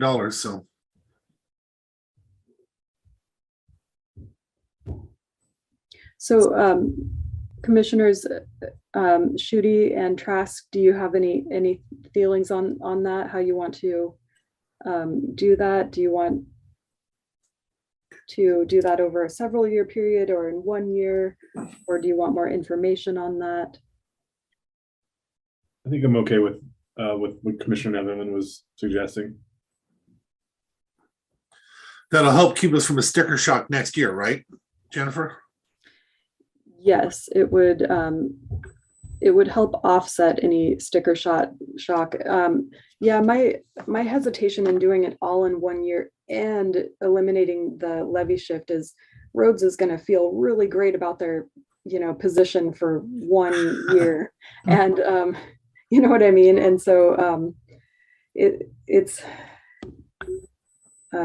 just kind of probably not going to last, so yeah, I would be comfortable too with doing it over a several year period, but I want to make sure everybody else is. And Yeah, I'm good with that as well. okay, and so maybe like a 3-year period Instead of 7. Well, instead of just one. Yeah. Oh, gotcha. Yeah, I'm supportive of a 3-year, Yeah. at least at the minimum 2. Okay.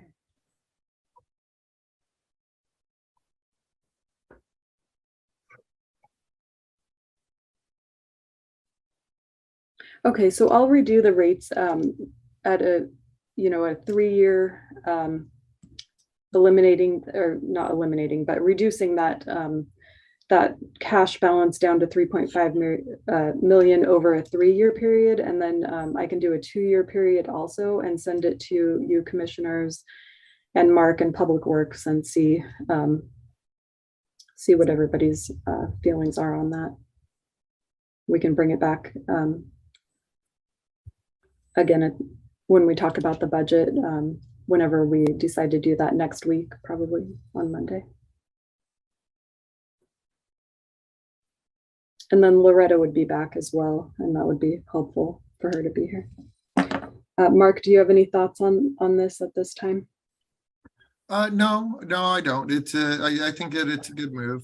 Jen and I have gone over this together, and the 4.8 million that's sitting in the fund balance now is definitely excessive. So we can bring that down a little bit, and I think it helps in the sense that it reduces the expenditures that our county roads fund is going to experience in 2023. But I'm okay with spreading it out over a 3-year period. I think that gives us time to kind of see the impact and then potentially weather a recessionary period that we might be seeing. Okay, thank you. Another thing I wanted to point out in the special funds is we had talked about eliminating fund 429 and 480, and I've done that in this budget by doing transfers. So it actually would eliminate the funds in 2024 because we've got to do the transfers of the cash out of these funds, but we can do that this year in the budget amendment and then really eliminate these funds for next year's budget. So that would be, one less year that these stragglers are hanging on. So so commissioners, if you're okay with that, I'll put those transfers into the budget amendment for 2022 and eliminate those funds in 2023. Does that sounds good to me? Same. Great, thank you.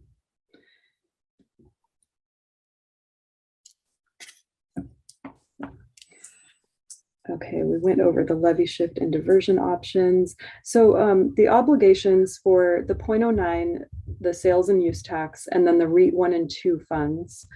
So I emailed to you this morning what we've come up with as far as revenue projections and then expenditures for the 0.09 sales and use, and then the REIT 2, which REIT 1 would be the same, of course, as REIT 2 for the revenue projections.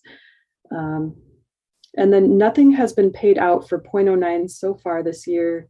Besides the EDC, we've paid $67,500 of their $90,000.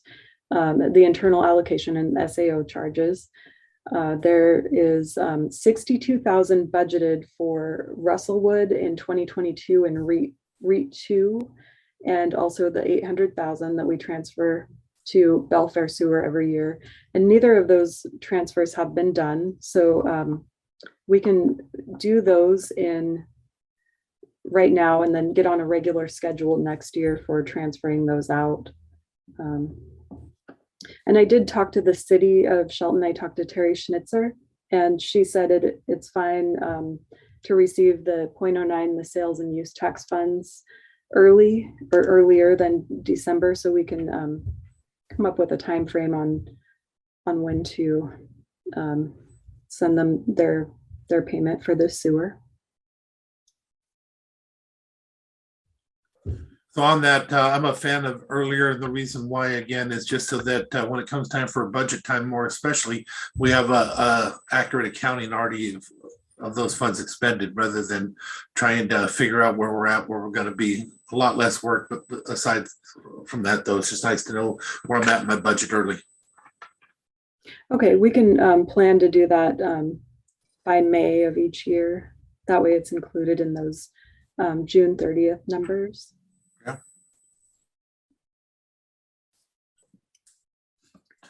So Jennifer, before we're over with, I'd like to go back to the shift and the diversion. Don't do it now. I just want to let you know I want to go back and discuss that before we have. Okay.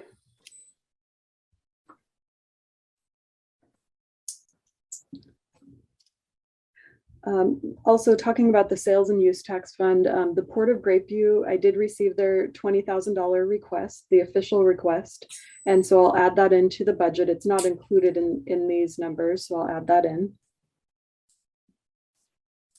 Well, did we go out to the other entities to give them time to comment? I'm going to send those out today. And so hopefully we will be ready to adopt that award by the 22nd of November.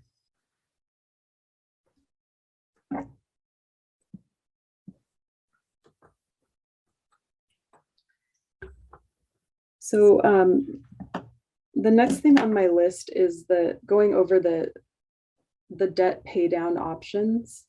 So Lisa Frazier, our treasurer, has put together an outstanding debt. I'll do a new share here.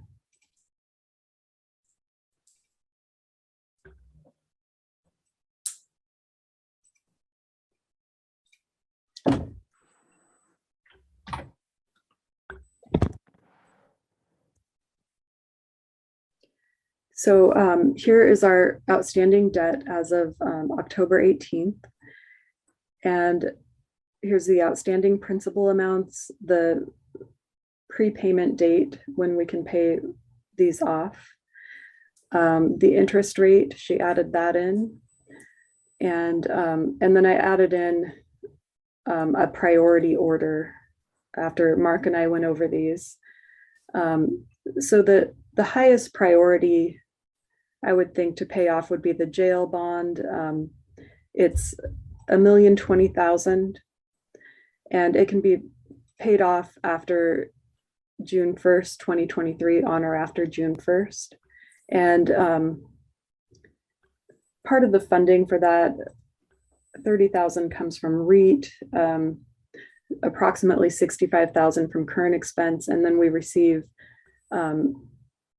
an ARA interest subsidy of about $35,000. So it's about a $30,000 impact to the current expense fund every year. So I feel like this is a good one. It's the highest interest rate. So that would be my top priority to pay off. Before we make that decision, explain the 35K ARA interest subsidy though, because that brings that number down significantly. Yeah, it does. I mean, it's still, yeah, we would not receive that subsidy anymore. But we would not be paying out that 30,000 from the general fund either. Okay, so, but it looks like we're doing 95 total, but we're getting back 35. Right. That more than offsets that interest. Yeah, that is a good point. So yeah, we would not have that anymore. Yeah, so that is, although it looks like it's the highest interest rate, I don't understand the subsidy, we'll have to look that up, but if we're getting 35K in subsidy back, that interest rate is nothing. Yeah.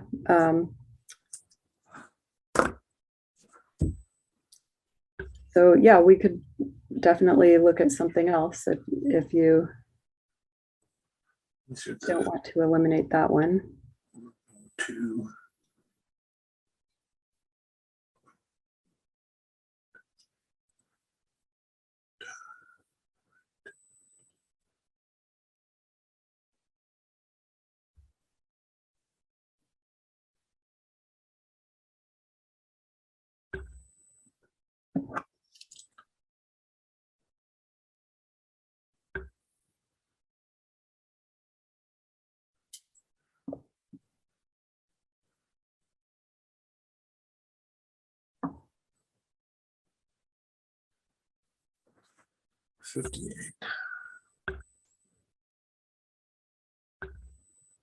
I made a note to ask Lisa about that one, and you know, maybe we could transfer that. I'm not positive, probably not, but I can ask her about it.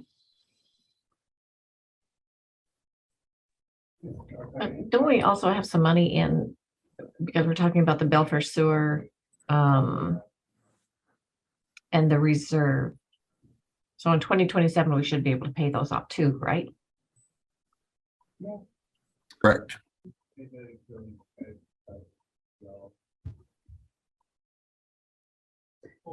Pay those off with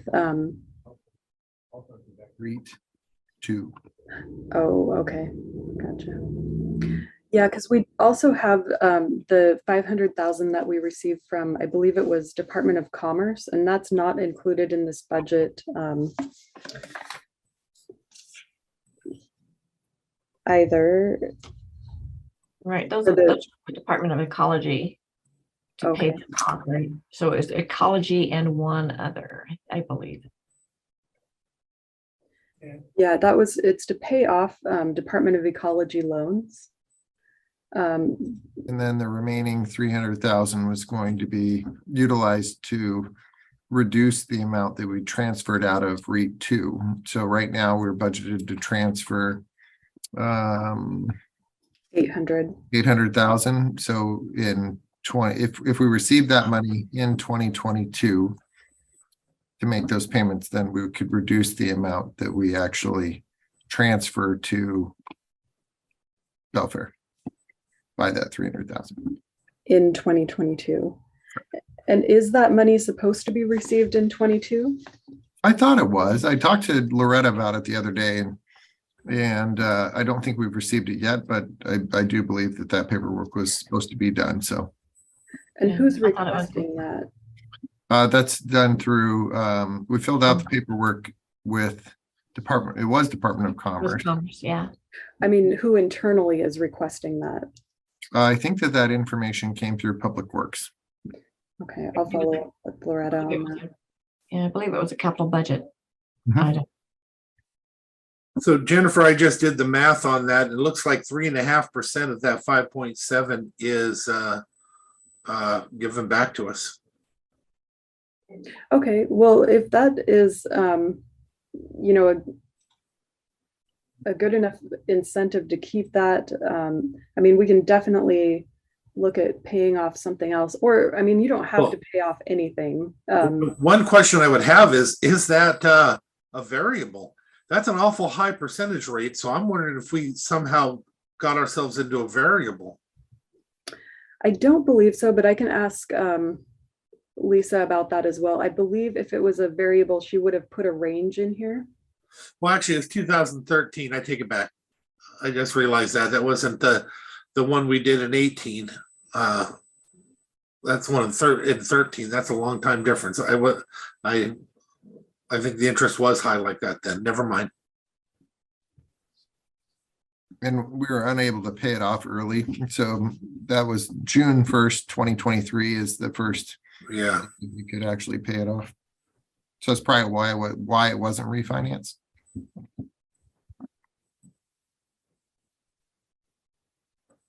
So our other loans that look like they would be a good option are, this one was mine and Mark's second priority. This is the LTGO 2021 refunding bond, and this is paid for from the Belfair sewer. And so really REIT funds that. And it has the second highest interest rate, and it may be paid off at any time. And the total outstanding principal is $2,883,750. This one here was our third priority. This is the Public Works Bond. This one is funded out of the road fund, and it's $4,390,000 right now. So that's that would be a whopping payment to make. The interest rate is 2.117%. So it's not a super high interest rate, but a little bit higher than some of our others. So Is that for the facility out there? it is, yes. And it can be paid off at any time. Our fourth priority, and this was actually mine, not Mark's. I plugged in 4 and 5 after we were done, Mark, so I don't know if you agree with them. But we have the LTGO 2020B refunding bond. It has a variable interest 1.6 to 2.05%, and it's paid for out of Russellwood, which we know Russellwood is struggling. So really, it is funded through REIT mostly. The outstanding principal is $1,146,190, and it can be paid off after 2025, October of 25. So we've got a little ways to wait, but we could keep that earmarked in our $5 million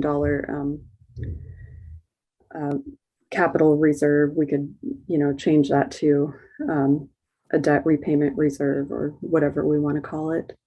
The fifth priority I thought would be the LTGO 2020A refunding bond. It is again not able to be paid off until 25, and the outstanding principal is $6,466,720, which is the most expensive one that we have. It's funded through REIT 1 and Belfair Sewer.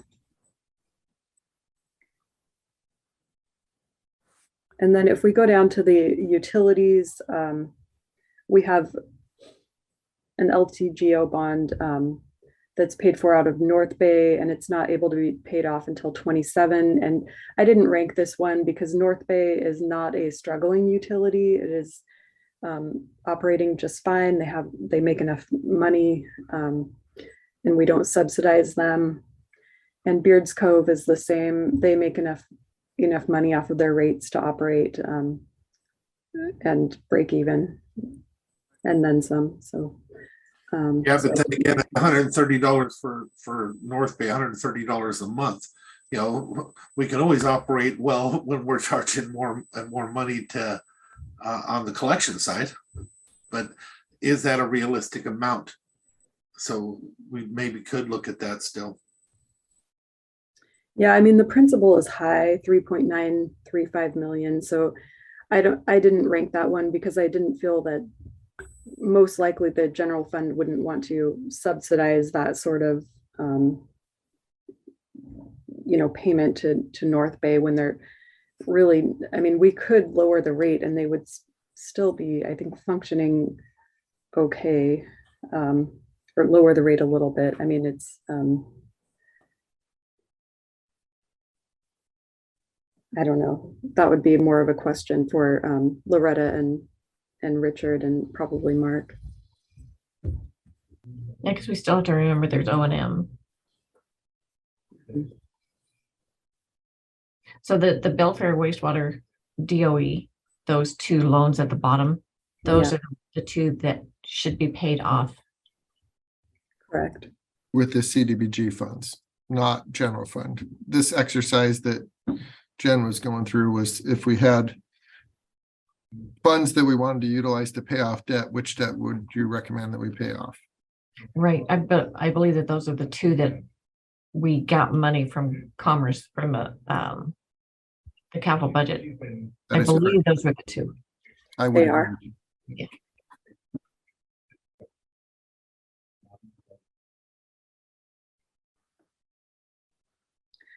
So any thoughts on this, commissioners? Any other thoughts? Where was the one on the jail that we did for 2016, 17?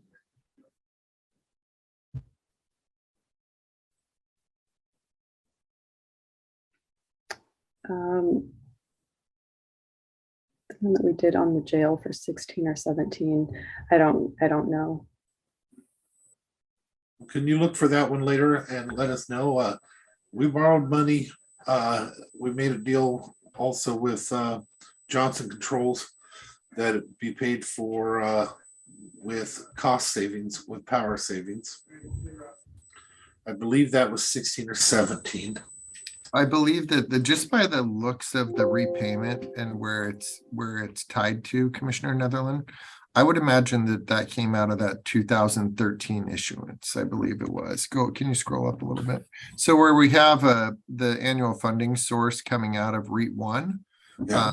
I would imagine that was where we would have paid something jail related out of. Yeah, but we didn't do the expansion on the jail until 16, 17. Kevin, were you here when we finalized that? And I know you were here for when we opened it, right? Yeah, but it definitely, my thought was that it was that one was the funding source for that project, and it just didn't end until 16. But I don't really have any history prior to 2017 on that. That was when I looked at this list before, that was what I assumed was the expansion project over there in the teens. Well, they had two. And that was the first one that didn't work. I think. I don't know. Yeah, I didn't compare that to our actual list of annual payments, but I mean, if you here, I'll do a new share.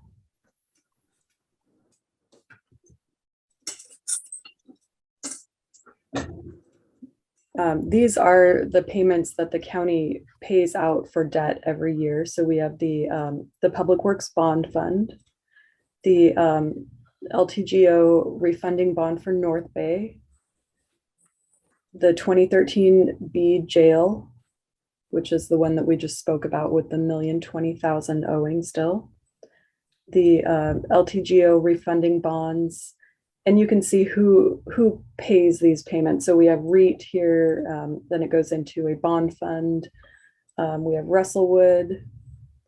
We have the LTGO refunding bond from 2021 paid out of Belfair. And then we have some DOE loans and USDA for Fund 412. And these weren't included on there for Beards Cove.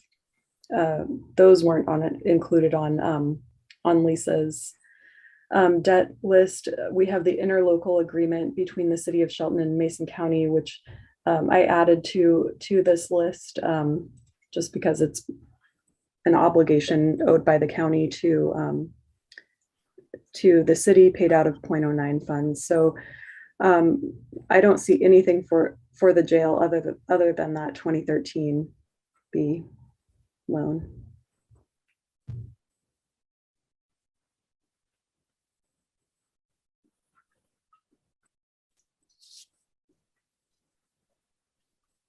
So I'm going to go back to the proposed budget summary.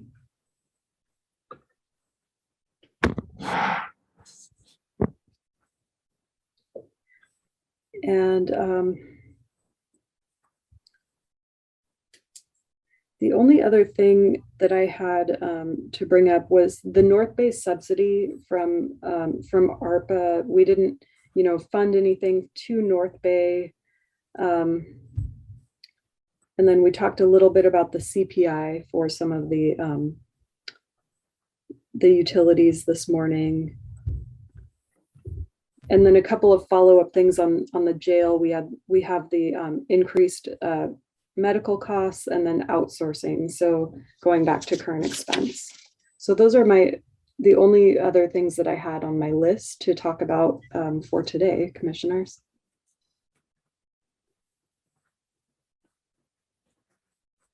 Jennifer, do you just kind of want to take those one by one and see if we can get some consensus on them? Yeah, so going back to the what do we want to start with?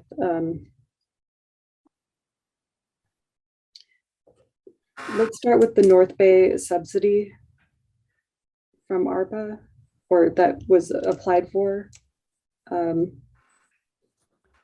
you want to talk about that a little bit? This is the $500,000 sewer plan. So yeah, I had a couple of quick things on that. One, so as we were having the legislative priorities conversation, I also pulled up our SEDS list.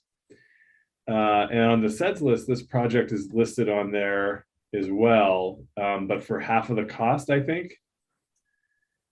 And so I don't know if that's been kind of just if that's obvious, we got updated numbers for ARPA or whatever, but just want to make a note of that. Number one. Number two, is this something that we could fund out of the capital reserve that we created? Since it's sounds like there might not be capacity within that fund itself, but if we could use the capital reserve since it's going toward the potential expansion of or planning for the future. I don't know if we're limited in our resolution on that or not. The capital. If we did, it would be at the 250, right? Because that's what they had given to us before. I was a little bit taken back by the 500K also, because I remembered it at 250.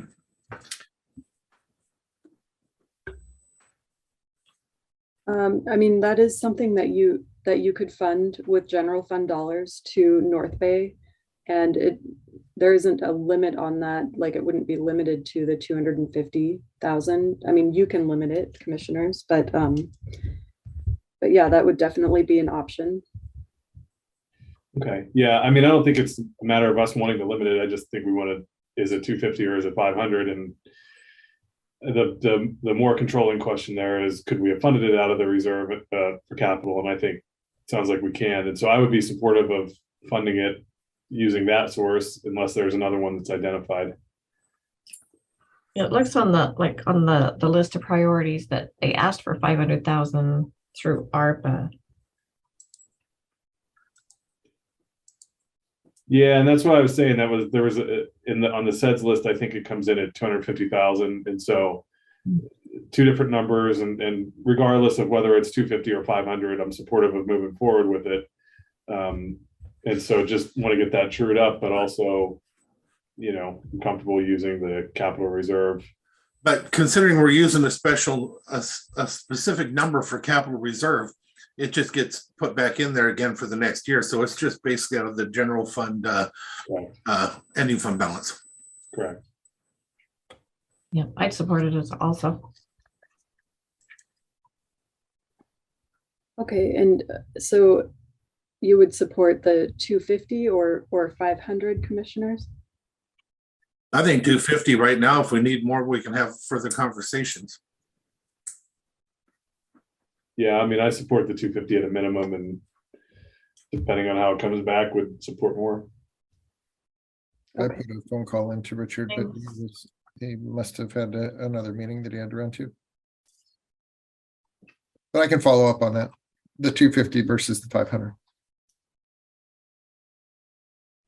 Okay, so for now, I'll budget a transfer from the general fund and into North Bay to fund that. North Bay is a pretty healthy utility. So and that's why I think when we had the conversation initially, I recall Loretta saying that she felt like that fund could handle doing the plan update. And so I think that's why we were supportive of it at the time. But then during the previous conversation, Jennifer mentioned that she wasn't as comfortable with it. And so I again, regardless, I support I support going forward with the plan. If that fund needs a little bit of help to get it done, then I'm open to that. But if it can fund it, that would be even better. Let me research that a little bit. We'll bring it back to you. Is that okay, Jen? Yeah, that sounds good to me. I mean, just looking at North Bay and their cash, I mean, I would feel better about not transferring from the general fund. I mean, I feel like we have lots of things we could spend money on from the general fund, you know, such as maybe a new coroner's office, you know, stuff like that we haven't even talked about.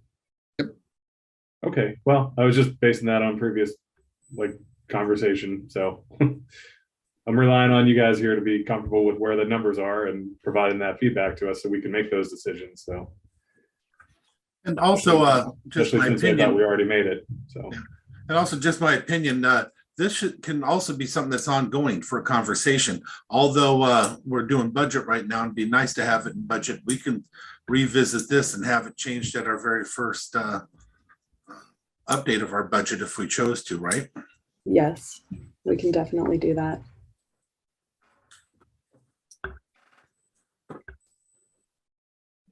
Okay, so Mark, you'll follow up with Loretta.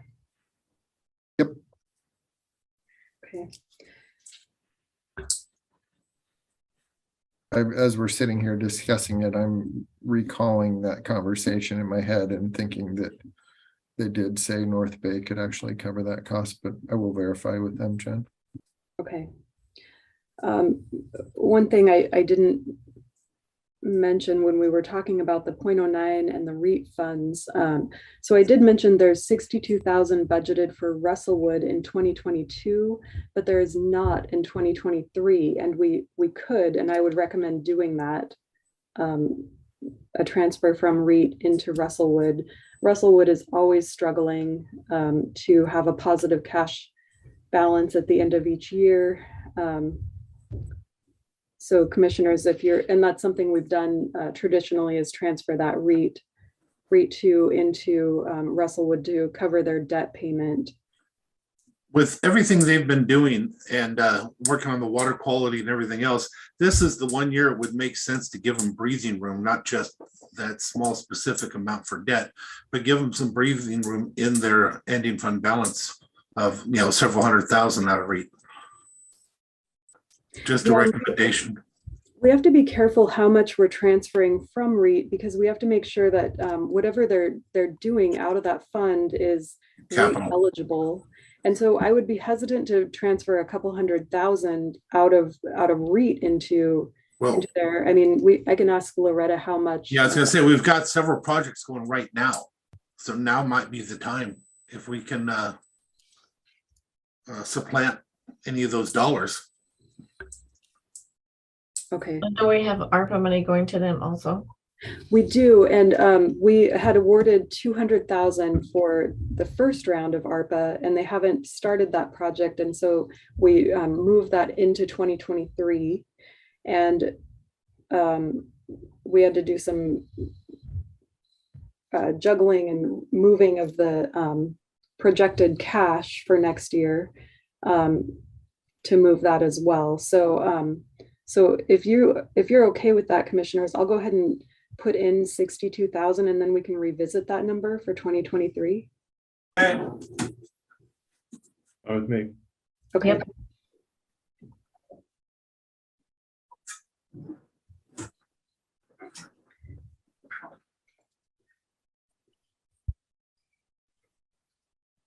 I like And that then, because REIT's we're required to spend that on capital, right? yeah, capital or maintenance of the capital. And so I'm sure that they have more than 62,000 that could be eligible, like that 62,000 is the debt payment, but then they also have the operating costs where some of that is used to maintain the capital, but then they have to prove what was spent maintaining that capital. So it gets a little bit in paper intensive. And then we could transfer some from the general fund into Russellwood if they get desperate. Also, that's an option. And we can definitely do that in an amendment. We don't have to do it in the budget, but that's something to keep in mind. My hope would be to do it before they got desperate. Yeah. That was the idea behind that. Yeah, I like to keep them in the black, you know.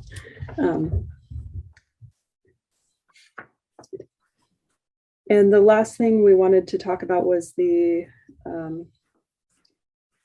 jail costs for outsourcing and then the jail medical costs. There was a concern about the jail medical costs going up, and then the outsourcing that we haven't really addressed again since the first budget workshop. And that's something we may need to revisit again after talking to the sheriff's office. But I wanted to bring that up as an open item. Yeah, I mean, I think, do we have a number for what outsourcing would be? I don't until we have a contract, I don't know. I mean, is that more of an amendment issue, or? It could be, yeah.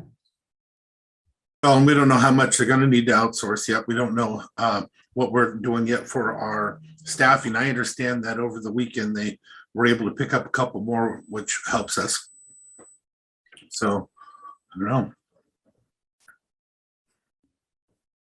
I'm supportive. I'd just like to get briefed. And then on the jail medical costs, I'm not sure how concrete that is. Do you know, Mark? I know what they've asked for, and Chief Hansen came in and briefed the board on that request from our provider at the time. They're under contract through 2023. So we said we were just going to hold them to their current contract. I think there's some concerns about whether they're going to be able to continue to provide service or not. So we may be having to address that. Yeah, that's my understanding as well. And it's something that we have to provide, so could be something that it could be a high number that we don't like, but actually, yeah, Chief Hansen went out and did some research on what medical costs, medical services costs are for some of our surrounding and comparable counties. And currently we pay about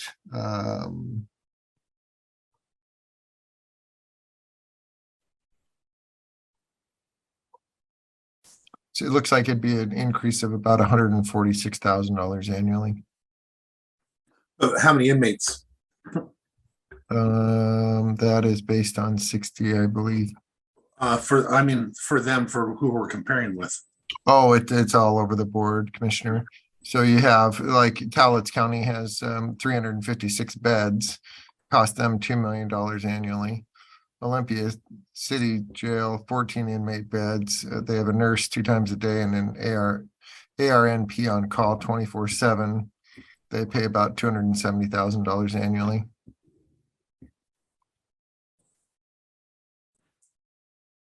And then looking at Grays Harbor, they've got a little bit of a different model. They have a medical director that's a full-time employee. That's something else, Watcom and stuff in this risk pool event that I just participated in. They have some of that stuff as well. Yeah. There was some great things that came out of that. I personally, after listening to risk pool, I think we need to look at re-racking the whole thing and seeing what we can do to do a one-stop shop with a entity such as Peninsula Health or something like that. Do a one-stop shop with who, Commissioner? I'm sorry. With one entity, Oh, okay. you know, that can can provide do all the all of it for mental health, medical, but you know, we're looking at piecemeal. I think it's time for us to look at all inclusive, since there are a few entities out there that have the ability to do that. And other jails are using it. They may be able to send people out here, or it may be as close as Kitsap County, which has satellite offices in Mason County.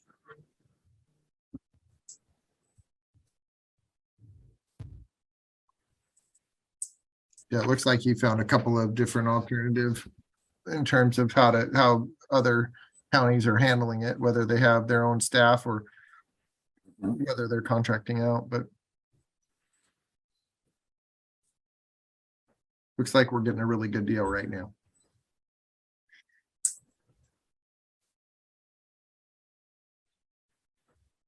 I think Jen's point is just we need to be prepared in the sense that we feel like there may be some increases coming in that area. Yeah, that area. And then another increase that we knew was coming is the risk pool insurance. That went from 1.3 million last year to 1.9 million this year. So a $600,000 increase overall. And some funds may need a budget amendment for 22 in order to handle that payment that was just made.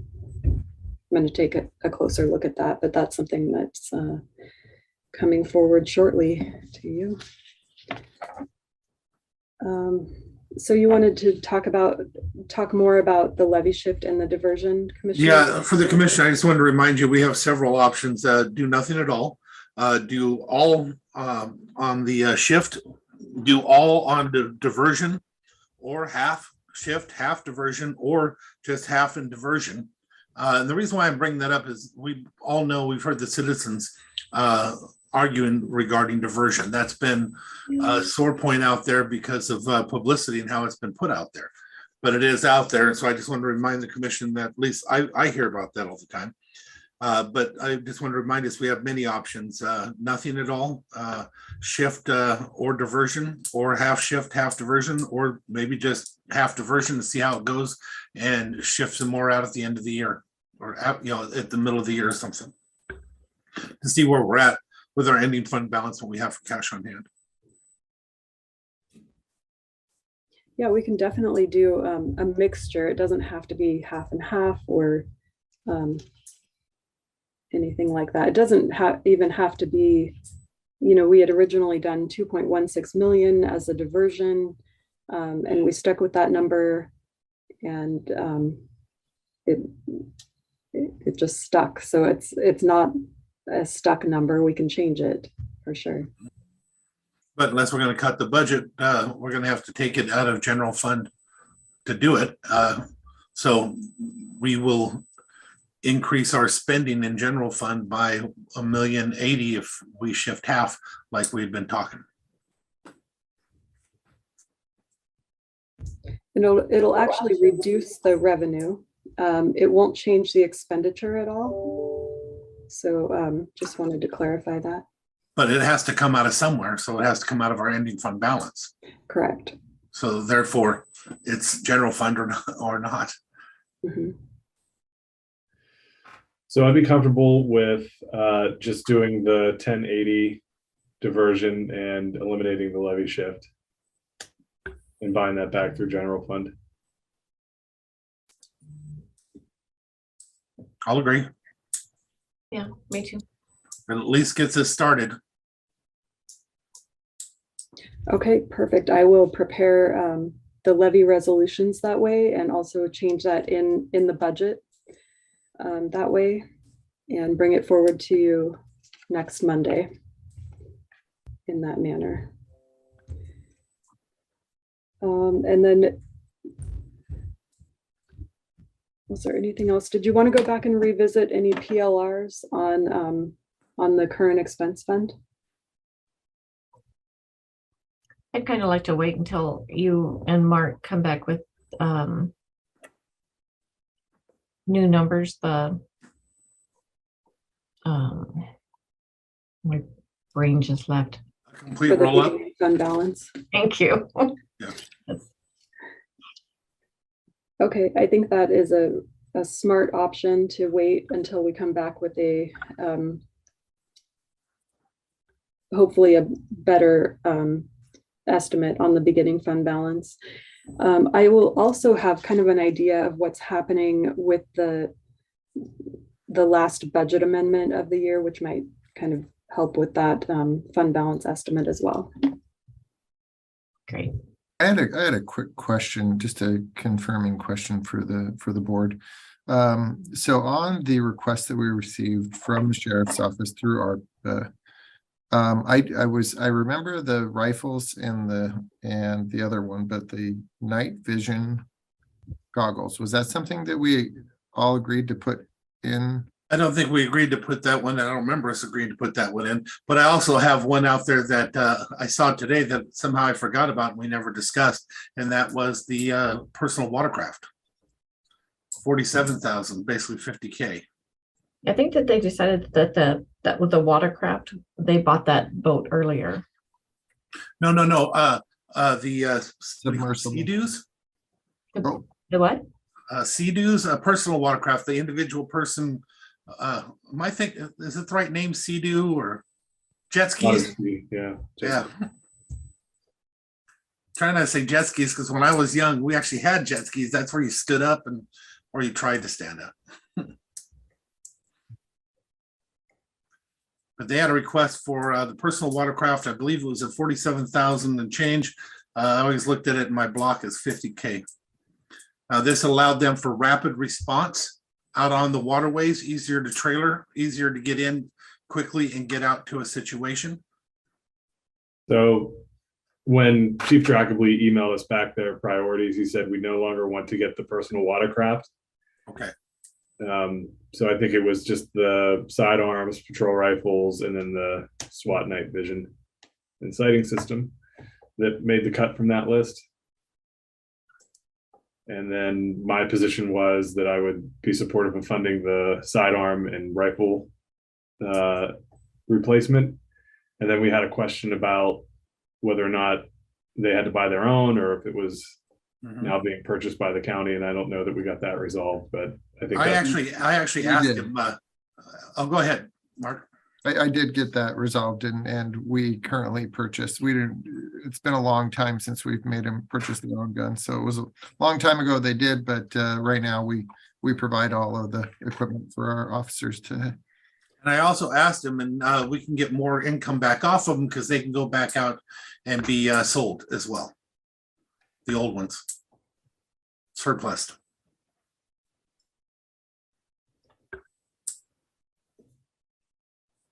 And that's what I remember as well. I remember we all landed on those two and not the night vision at the time. So the watercraft we're taking off the table completely. The night vision I added in because as a PLR because it was included in those open ARPA requests, so I can remove that from the PLRs. I mean, it doesn't do any harm sitting there, I don't think. No, it doesn't hurt anything. And I think we agreed though that we were going to do the other two. That's what I understood. The rifles and the sidearms. Yes. If they were purchasing them. Yep. So I'll move those over into maintenance level then. Please.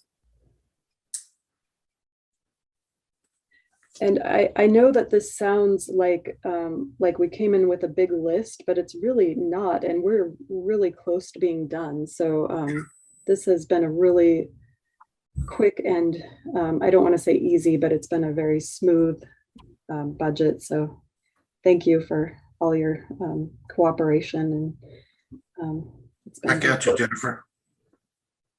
Thanks. Okay, so is there anything else that we want to talk about today? Not unless you feel it's urgent. Nope, I will come back to you with the ER&R rates and we'll talk about it more next Monday. Great, thank you. Thank you. Hey, commissioners, anything else? I gotta get to chemo, so I'm making motion, we adjourn. I'll second. In the second that we adjourn, all those in favor say aye. Aye. Aye. All those opposed? Motion carries. We are adjourned.